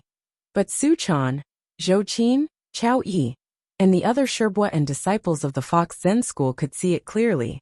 They had never thought that this tourist would be a cultivator. They all exclaimed, "Be careful! Shameless! Despicable!" However, Li Yundong seemed to have expected this. He flipped his wrist and put his 5 fingers on her wrist. His thumb, index finger, and middle finger accurately pressed on the Yanggu, Yangqi, and Yangshi acupoints on her hand. Go! 7K, OM. In the past, when Shernung had fought with Li Yundong, he had used this move to attack Li Yundong. This move was hidden and dangerous. Even if he didn't catch it, he could turn his wrist and continue to attack the other vital parts of the opponent's chest. He would use the grab as a poke, and then launch a further attack. It was like a storm, and he would not stop until he defeated the opponent. However, Li Yundong chose to meet force with force. He used his fingers to break the man's finger bones and break his grasp. Now that Li Yundong had used Shi Neng's move, its power was much greater than Shi Neng's. The man who had attacked him felt as if his hand had been handcuffed, and he couldn't move at all. However, his other hand, which was poking at Li Yundong's lower dantian, was only an inch away from hitting his vital parts. The man gritted his teeth and simply gave up the hand that Li Yundong had grabbed. He poured all his strength and jinqi into the finger that was poking at Li Yundong's lower abdomen. At this time, Li Yundong's shintong had been completed, and his prophet's divine sense was extremely sharp. As long as others were hostile to him, he could immediately feel it. He could also guess what the other party was thinking and what they wanted to do. Li Yundong guessed that the other party had the idea of cutting off one of his arms in order to defeat the enemy. He smiled coldly, grabbed the 3 vital parts of the other party's Yangqi, Yanggu and Yangshi, and said in a low voice, "Be careful, don't be so impulsive." Before he could finish his words, the man felt his whole body stiffen. Li Yundong's 3 fingers had buckled his 3 vital parts, and his qi had been blocked. His whole body was out of control, and his fingers were only a millimeter away from the vital parts of Li Yundong's lower dantian. But he couldn't poke any further. Zhou Qin, who was standing to one side, was relieved at this time. She was a sensitive and studious person. When she saw that Li Yundong had grabbed the other party's wrist, the other party seemed to have been immobilized and couldn't move at all. She couldn't help but ask, why can't he move when Li Yundong grabs his wrist? Seeing that Li Yundong had resolved the sneak attack, Su Chan patted her chest and explained in a low voice. As the saying goes, pull one part and the whole body moves. If I pull your head, if you don't want to feel pain, your whole body has to move. This is the reason why Yundong grabbed this person's wrist. Moreover, by grabbing the vital points on the other party's wrist, Yundong's true qi invaded his body and controlled his body. Therefore, the other party became like a puppet, unable to move at all. Only then did Zhou Qin come to a sudden realization. Su Chan, Zhou Qin, and the others from the Fox Zen school had seen the fight between Li Yundong and the man, but the tourists hadn't seen it clearly. When they saw Li Yundong grab the man's hand, they shouted, "Hey, what do you want to do? Do you want to beat him up?" Before Li Yundong could say anything, Su Chan said angrily, "Hey, don't you have eyes?" He was the one who first. Li Yundong didn't want to expose the conflict between the two of them to the mortals of the secular world. He interrupted Su Chan and said, "Su Chan." Su Chan's words were interrupted by Li Yundong, and she couldn't help swallowing the rest of her words. She looked at Li Yundong, only to see him winking at her and looking at the backyard. Su Chan immediately understood and exchanged a look with Chao Yi. The two of them turned around and went to the backyard to clean up the bodies of Mei Nyang and Zhang Sunhong. Go to the internet. 7K. OM. Seeing that the two of them had understood what he meant, Li Yundong was relieved.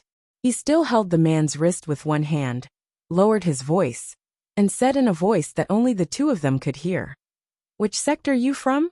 Why did you sneak attack me?" The man had a roguish expression on his face as he shouted, "Hey, why are you grabbing me? Hurry up and let go. I'm not gay." Hearing his shout, some of the tourists started to laugh. Li Yundong was angry in his heart, but he had a smile on his face. His jinqi secretly surged out and surged into the man's body. The man suddenly felt as if thousands of sharp blades were cutting his meridians. The pain made him sweat profusely and unable to speak. However, his body was controlled by Li Yunyang, and he couldn't resist at all. He couldn't hide or shout. The pain was really worse than death. Li Yundong grabbed his hand and said to the tourists with a smile, "It's really inconvenient for our Taoist temple today. Moreover, the backyard is also our own place to stay. There's nothing to see. I hope you can understand. Our Taoist temple will treat you to vegetarian noodles today. Please do us the honor." These tourists were all making a fuss because someone was stirring up trouble. At the moment, the troublemaker had been beaten up by Li Yundong and couldn't even speak. Now that Li Yundong was talking to them kindly, they stopped and turned to leave noisily. But someone among the tourists pointed at the man who was being held by Li Yundong and said, "Why don't you let go of him?" Li Yundong smiled and said, "I feel like old friends with this friend of mine. I want to talk to him later." "Why? Do you want to have a chat with us?" The man said loudly. "You are holding him hostage, aren't you?" Li Yundong chuckled and said, "How can I do that? If you don't believe me, you can ask him yourself." As he said this, he turned his head to look at the young man he was holding and asked, "Did you stay willingly?" How could the young man agree? However, he felt an invisible force pressing down on his head from above. It was as if an invisible hand was pressing down on his head, pressing it down again and again. Seeing that he was nodding desperately, the tourists immediately laughed and scolded. "Damn it! How dare you say you are not gay? What the hell is going on? You were like mortal enemies just now. Why are you so nice now?"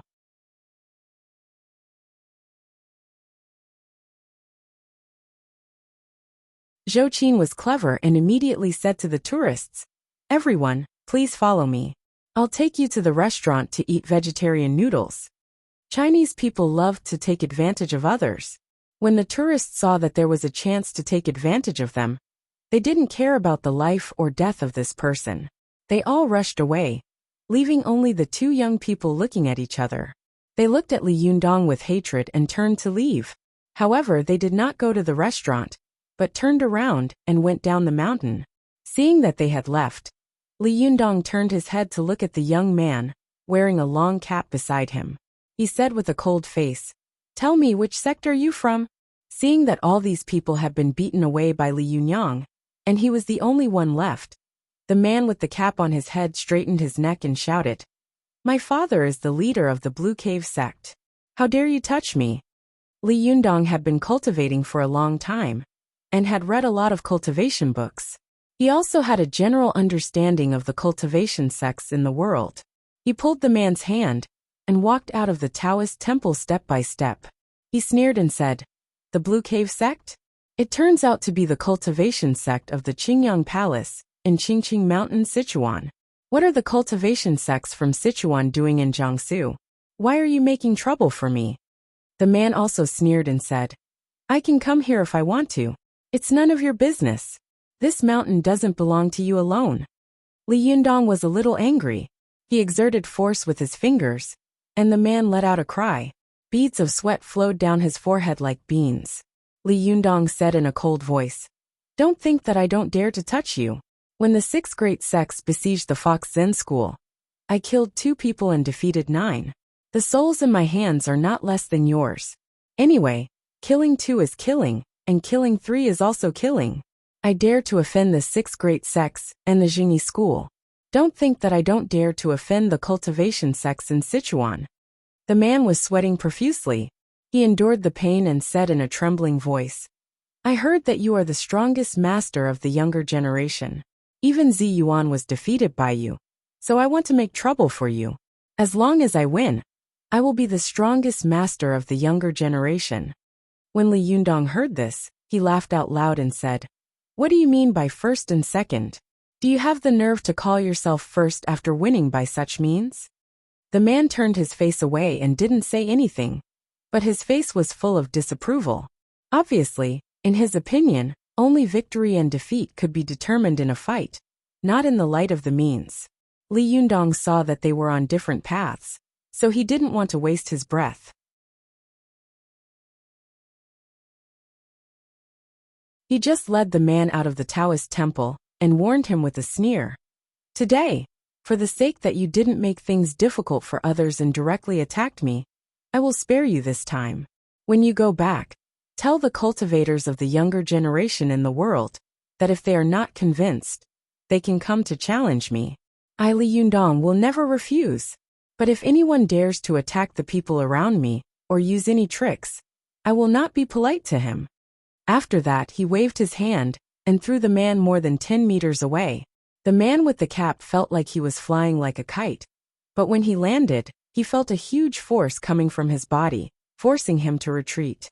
He could be considered a person who had started cultivating in his mother's womb, so his basic skills were extremely solid. After getting out of Li Yundong's control, he immediately sank his qi into his dantian, trying to control his body. But the force was too strong. If the man took it head-on, his meridians would probably be injured. He had to take more than a dozen steps back and wait for the force to slow down. Only then did he prepare to use qi to stabilize his body. However, just as he was about to use qi, another force suddenly pounced on him. It was like one wave after another, slapping him back again. The man felt helpless and thought to himself, the sneak attack of the leader of the Fox Zen school, when he caught me, didn't seem to be a coincidence. His hidden strength is really good. He had no choice but to retreat again. But after taking more than a dozen steps back, there was suddenly a fierce force in the force, as if two small waves were followed by a real huge wave. Only then did the man's expression change. Although there were not many cultivators in the world who could divide their strength into two and explode it one after another, there were still quite a few of them. But in front of him, there was a huge force hidden behind the two forces. This kind of twists and turns couldn't be done without a very authentic, vigorous, and condensed jinshi. How did this man cultivate? Could it be that he had really cultivated the heavenly Jindan technique, as the rumors said? This time, the man with the cap retreated dozens of steps before he managed to offset the force. After he stopped, his body trembled involuntarily and his feet were soft, as if he was still swaying in the waves just now. Standing on the stairs halfway up the mountain, the man looked up at the Taoist temple, where the Fox Zen school was located. His arrogant face finally showed a look of horror. I strongly recommend the modern cultivation film Chinese Fairy Doctor. Everyone is welcome to come and watch it.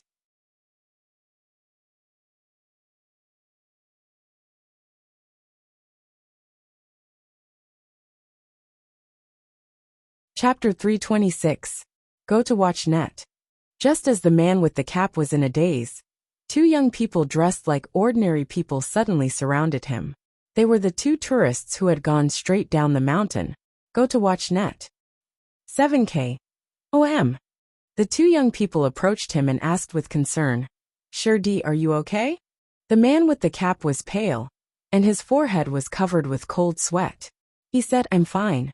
A person next to him asked, Shirdi, have you found out whether this person has learned the heavenly Jindan technique? The man with the long cap said with lingering fear, I didn't find out. But this man's jinshi is so strong and condensed. Except for my father and the leaders of the great sects, I have never seen such a young man with such pure jinshi. Even if this person doesn't practice the heavenly Jindan technique, he is also a master. No wonder he can defeat the 6 great sects by himself. I thought it was a false rumor, but now it seems to be true. The other person comforted him. Shirdi, you don't have to be too discouraged. You haven't used the powerful magical weapons and talismans that Master gave you. If you really fight, you won't necessarily lose to him. The man with the cap glared at him and said, I just think that the powerful magical weapon, the Fan of 7 Treasures, is too domineering, so I chose to fight with him. My father refused to pass on the Sanhuang sword to me. How can I fight with him? With just a few talismans? Humph, don't say any more. I don't know who spread the news that this guy has the heavenly Jindan technique. I was tempted, so I came here and made such a fool of myself. One of his shitty said, Shirdi, Li Yunyang defeated the 6 great sects by himself, and also defeated Jinren Yuyang and Jinren Ziyuan of the Jingyi school. If he hadn't practiced the heavenly Jindan technique, how could he be so powerful? And now the cultivation world is talking about it, and it's spreading like wildfire. The man with the cap spat bitterly and stamped his feet. Fortunately, I was careful. I only said that I was not convinced and came to challenge him. If he knew that I was aiming for the heavenly Jindan technique, I'm afraid that things would be difficult to settle today. I'm not going to say any more. Damn it, I've lost this place today. I'll find a way to get it back later. Let's go. His other junior brother smiled sinisterly and said, Senior brother, you don't have to be angry. Now that this matter has spread, there will be more and more people coming to find trouble with him in the future. At that time, he will be tired of dealing with them. Senior brother, you can. Before he could finish, the man in the cap also revealed a playful smile, and the three of them burst into laughter. Watch net. 7K. OM. At this time, In the Taoist temple, after Li Yundong and the others beat up the tourists, he called Chao Yi, Su Chan, and Zhou Qin into his room.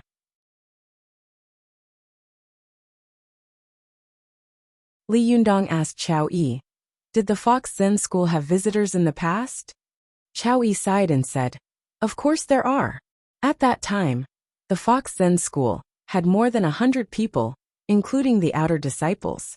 If we didn't collect some tourist tickets and incense money, we wouldn't have been able to survive at all. However, our Taoist temple doesn't have a lot of incense offerings, and very few tourists come here to play. There are a lot of people like today. Li Yundong nodded. After thinking for a while, he said, "I've asked the person who came to make trouble just now. He's from the Blue Cave sect." The Blue Cave sect. Su Chan, Zhou Qin, and Chao Yi said in unison.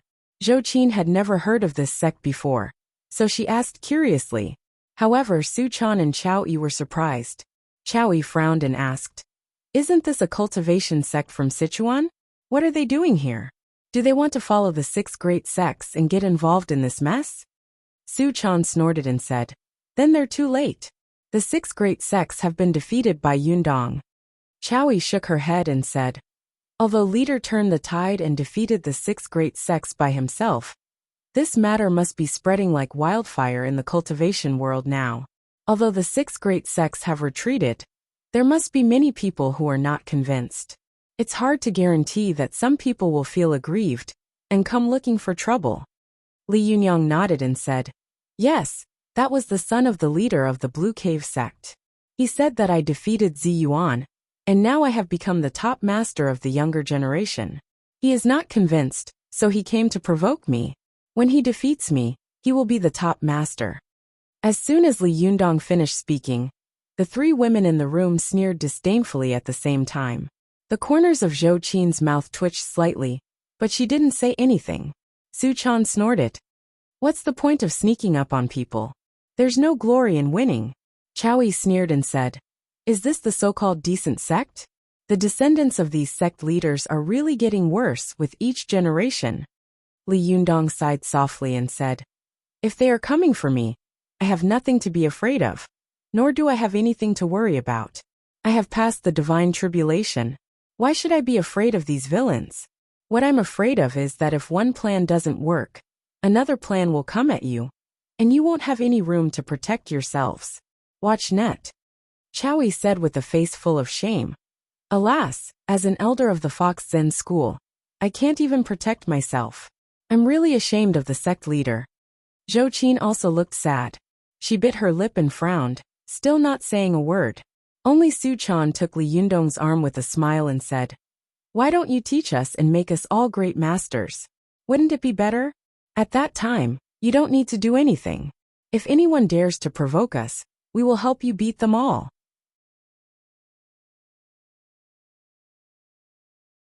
"You old man can just stay behind and give us instructions."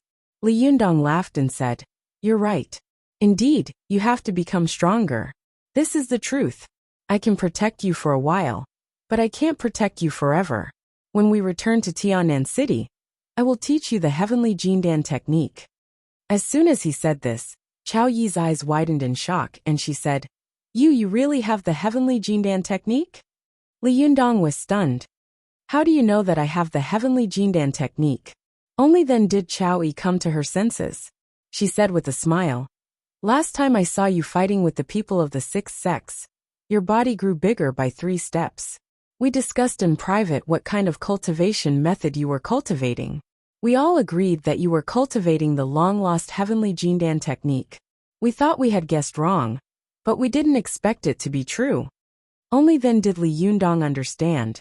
He laughed and said, "Speaking of which, I also learned it from your Fox Zen school." As he spoke, he told them about the whole process of learning the heavenly Jindan technique. Then he said, "Now that I've passed this set of magic to you, it can be regarded as returning it to the disciples of the mystical silver fox." Chao Yi was stunned. She was stunned for a long time before she shook her head and sighed.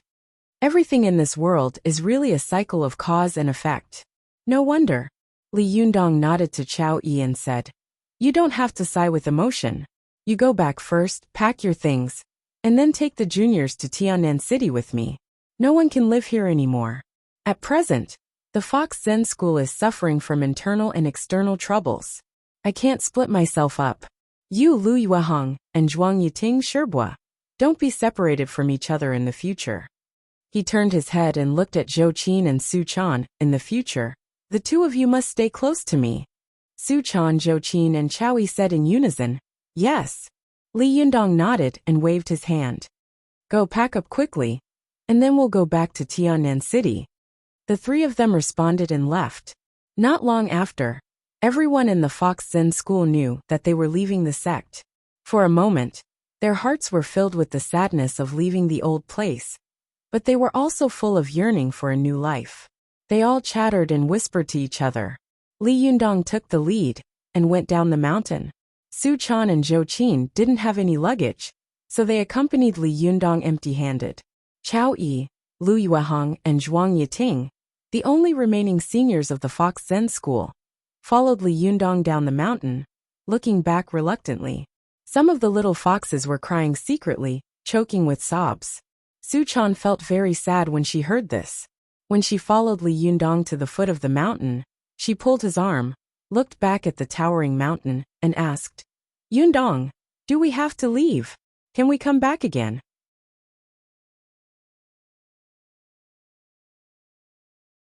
Li Yundong also looked back at Mount Tianlong and said in a low voice, a great man once said that if you keep the land but lose the people, you will lose both the people and the land.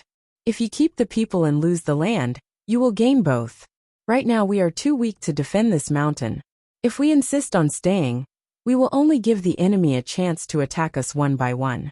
When we become stronger, we will come back, and we will come back openly. The little fox nodded vigorously. Yes, I will also become stronger. Zhou Qin glanced at Li Yundong from the side, and secretly remembered Li Yundong's vow in her heart. She thought to herself, Master, I will help you realize it. Li Yundong and his group of more than 10 people took the train from Dongwu City to Tianan City. There were more than a dozen women in this group, all of whom were stunning beauties. Li Yundong was the only man. He was really a little green in a sea of red, surrounded by a group of beautiful women. The male passengers on the road were so envious that their eyes turned red. The appearance of so many beautiful women at the same time was naturally extremely eye-catching.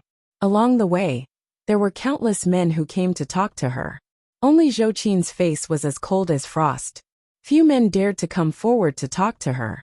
Chao Yi and the other leaders of the Fox Zen School also respected their identities and looked straight ahead. Few people came to talk to her. However, the little foxes led by Su Chan were all naive and lively. They couldn't keep a straight face even if they wanted to, so they were naturally harassed to the point of being miserable. After finally getting off the train, the group of little foxes rushed out of the train as soon as possible like prisoners who had been released. They looked around excitedly while whispering to each other about what their new home would look like. At this time, Su Chan seemed to be respected by the little foxes as their leader. She put her hands on her hips and proudly introduced the process of her and Li Yundong's visit to their new home. But when she said that her room was spacious and bright and could accommodate many people, the little girl suddenly noticed a problem. Her and Li Yundong's home had 3 rooms and 2 living rooms, which was indeed spacious, but there were more than a dozen people here. Even if Zhou Qin had a place to live, how could she arrange for more than a dozen people from the Fox Zen School? For a moment, the little girl couldn't help but stare blankly. She quickly got rid of the little foxes and ran to Li Yundong. She pulled him aside and said nervously, Yundong, our house is only so big. How can we live with so many people? Li Yundong couldn't help but smile bitterly. I'm also worried about this problem. I originally wanted to find another place for them to live, but I couldn't find one in a short time. I had to let them squeeze in at home for a night or two.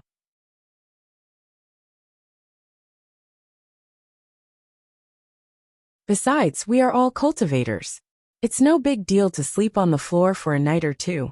Su Chan thought for a moment and suddenly had an idea. She said with a cheeky smile, Then I want to sleep with you. Li Yundong laughed and said, Aren't you afraid that your fellow disciples will laugh at you?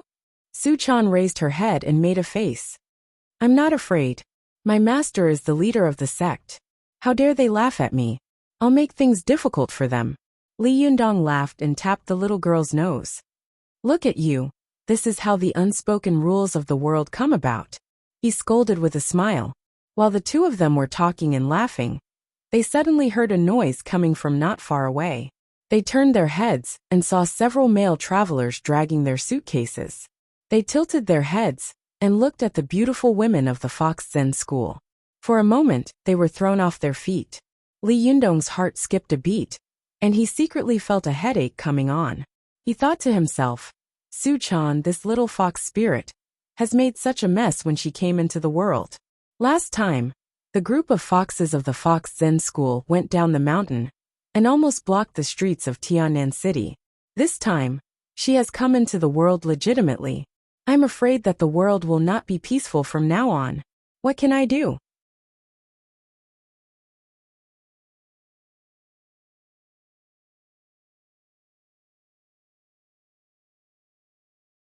Chapter 327. Go to Watch Network. Although Li Yundong was a very low-key person, with so many beautiful women accompanying him along the way, he couldn't keep a low profile even if he wanted to. Along the way, he almost returned to Hongqing New area under all kinds of amazed and jealous gazes.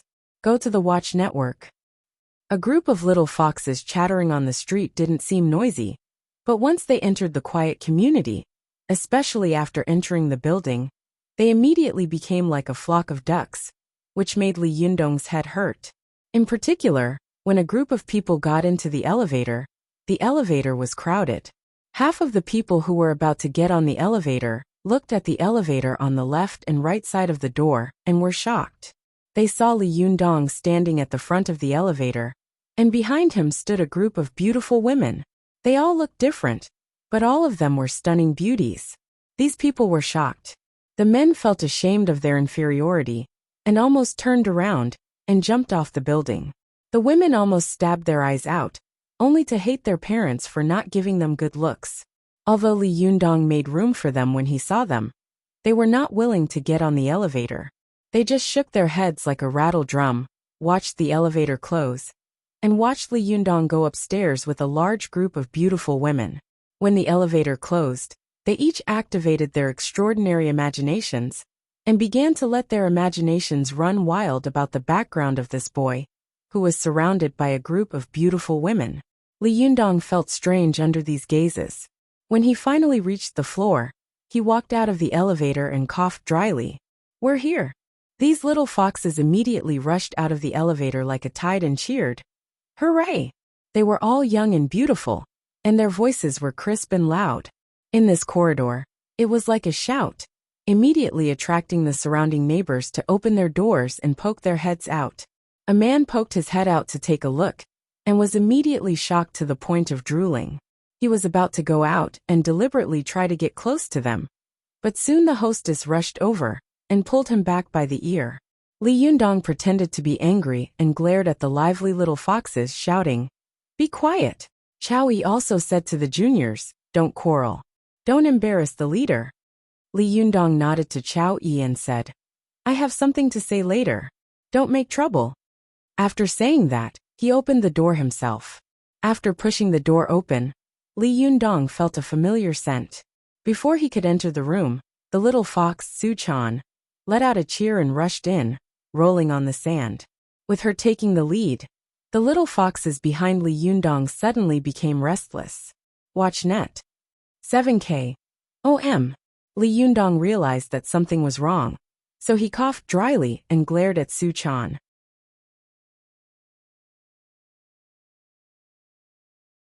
Seeing Li Yundong glaring at her, the little girl blinked in confusion at first, but she soon saw the fellow disciples behind Li Yundong, who were also staring at her.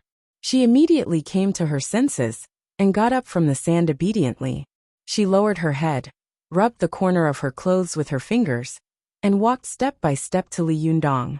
She pouted and said pitifully, "Leader, I was too presumptuous. Please punish me." Li Yundong glared at her and said, "Your punishment is to sleep in the living room tonight." Ah, Su Chan raised her head and looked at him eagerly. But when she saw the determined look on his face, she could only say, "Oh," and lowered her head with a look of disappointment. Li Yundong didn't seem to see her expression. With a straight face, he said to the disciples of the Fox Zen school behind him, "Come in, everyone." Seeing that Su Chan had been reprimanded, the little foxes immediately became much more obedient. One by one, they entered the door, and the originally spacious living room suddenly became crowded.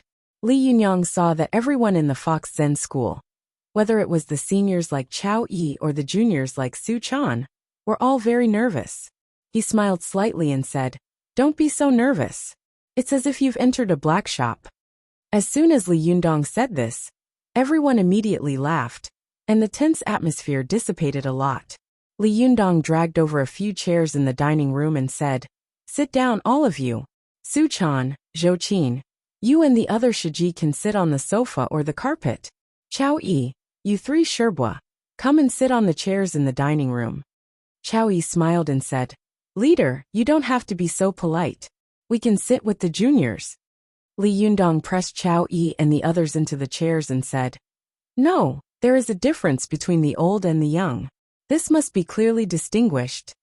After the group of people sat down, Li Yundong saw that everyone was looking at him eagerly. He said, "Ever since I took over as the leader of the Fox Zen school, our school has been restless and unstable. I will first reflect on myself. I am not good at being the leader. I am not qualified." As he spoke, he stood up and bowed to the people of the Fox Zen school in apology. Watch net. 7K. OM. Chao Yi and the other Sherbas said one after another, "Leader, you are too serious. Leader, it's not your fault. Leader, if it weren't for you, our Fox Zen school would have been destroyed." Some of the juniors of the Fox Zen school also said, "Leader, you are very kind to us. We know that the former leader didn't even let us go down the mountain. Not only did you let us go down the mountain, but you also gave us food and accommodation. You are so kind to us." At this time, the other little foxes also echoed, "Yes, yes, you also bought us beautiful clothes to wear. Leader, you are so kind to us." Li Yundong didn't know whether to laugh or cry.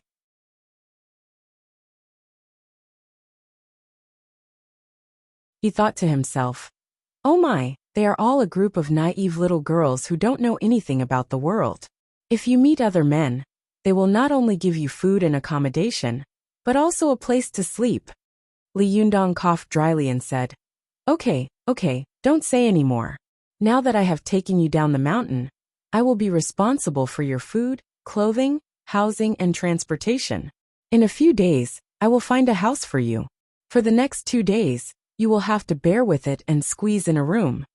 He said to the three Sherbas of the Fox Zen school, Chao Yi, Lu Yueheng and Zhuang Yiting, "You three Sherbas can sleep in Su Chan's room. Her room is the most spacious. How about you three Sherbas share a room?" Chao Yi, Lu Yueheng, and Zhuang Yiting all smiled and said, "It doesn't matter.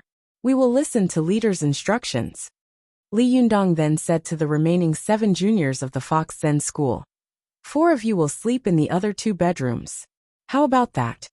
The little foxes of the Fox Zen school nodded one after another and said crisply, "We will listen to leader."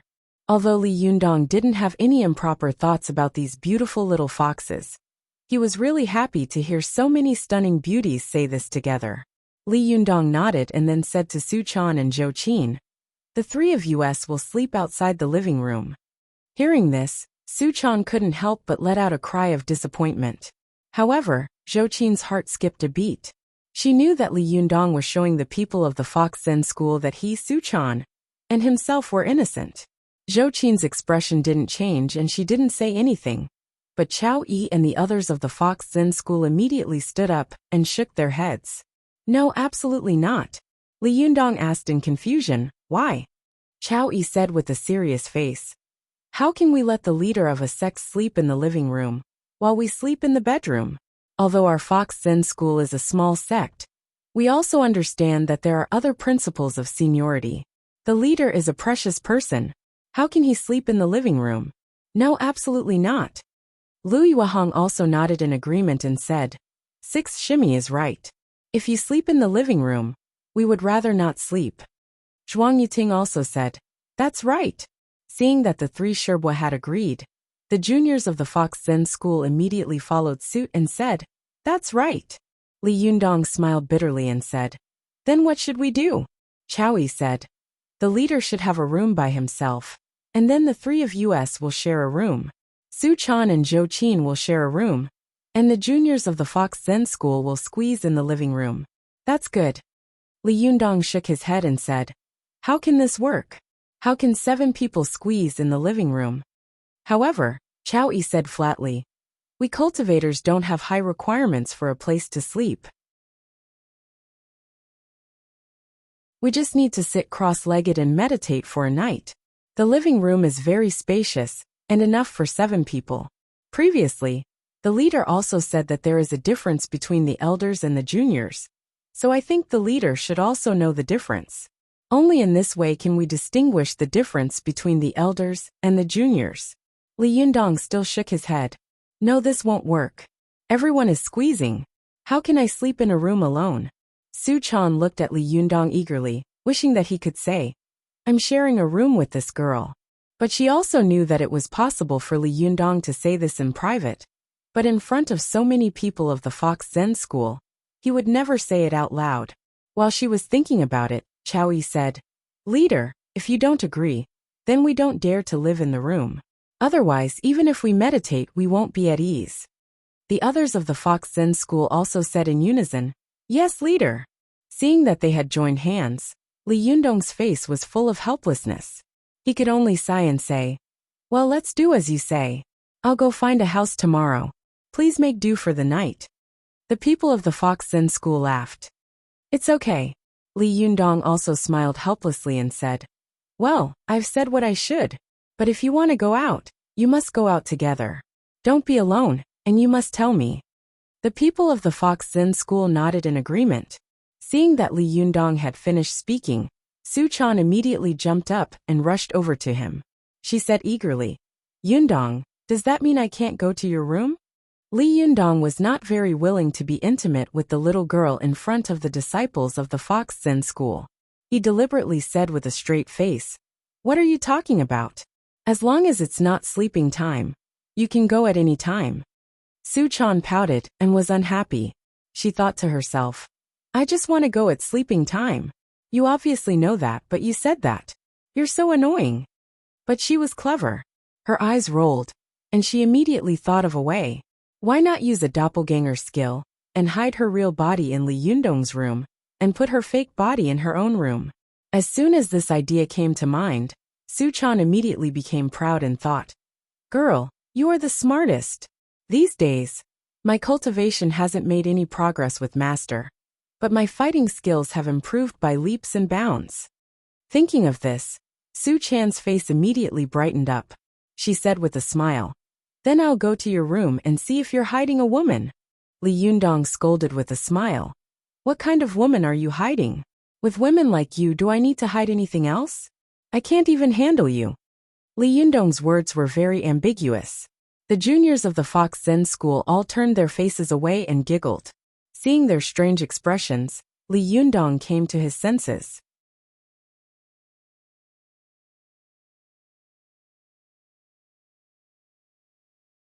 He felt that something was wrong, so he coughed dryly and didn't say anything else. Su Chan ran to Li Yundong's door with a cheeky smile. Holding the door handle with one hand, she turned around and said to Li Yundong with a smile, I'm opening the door. Li Yundong glared at her angrily and waved his hand. Open it. Su Chan twisted the doorknob and pulled it open.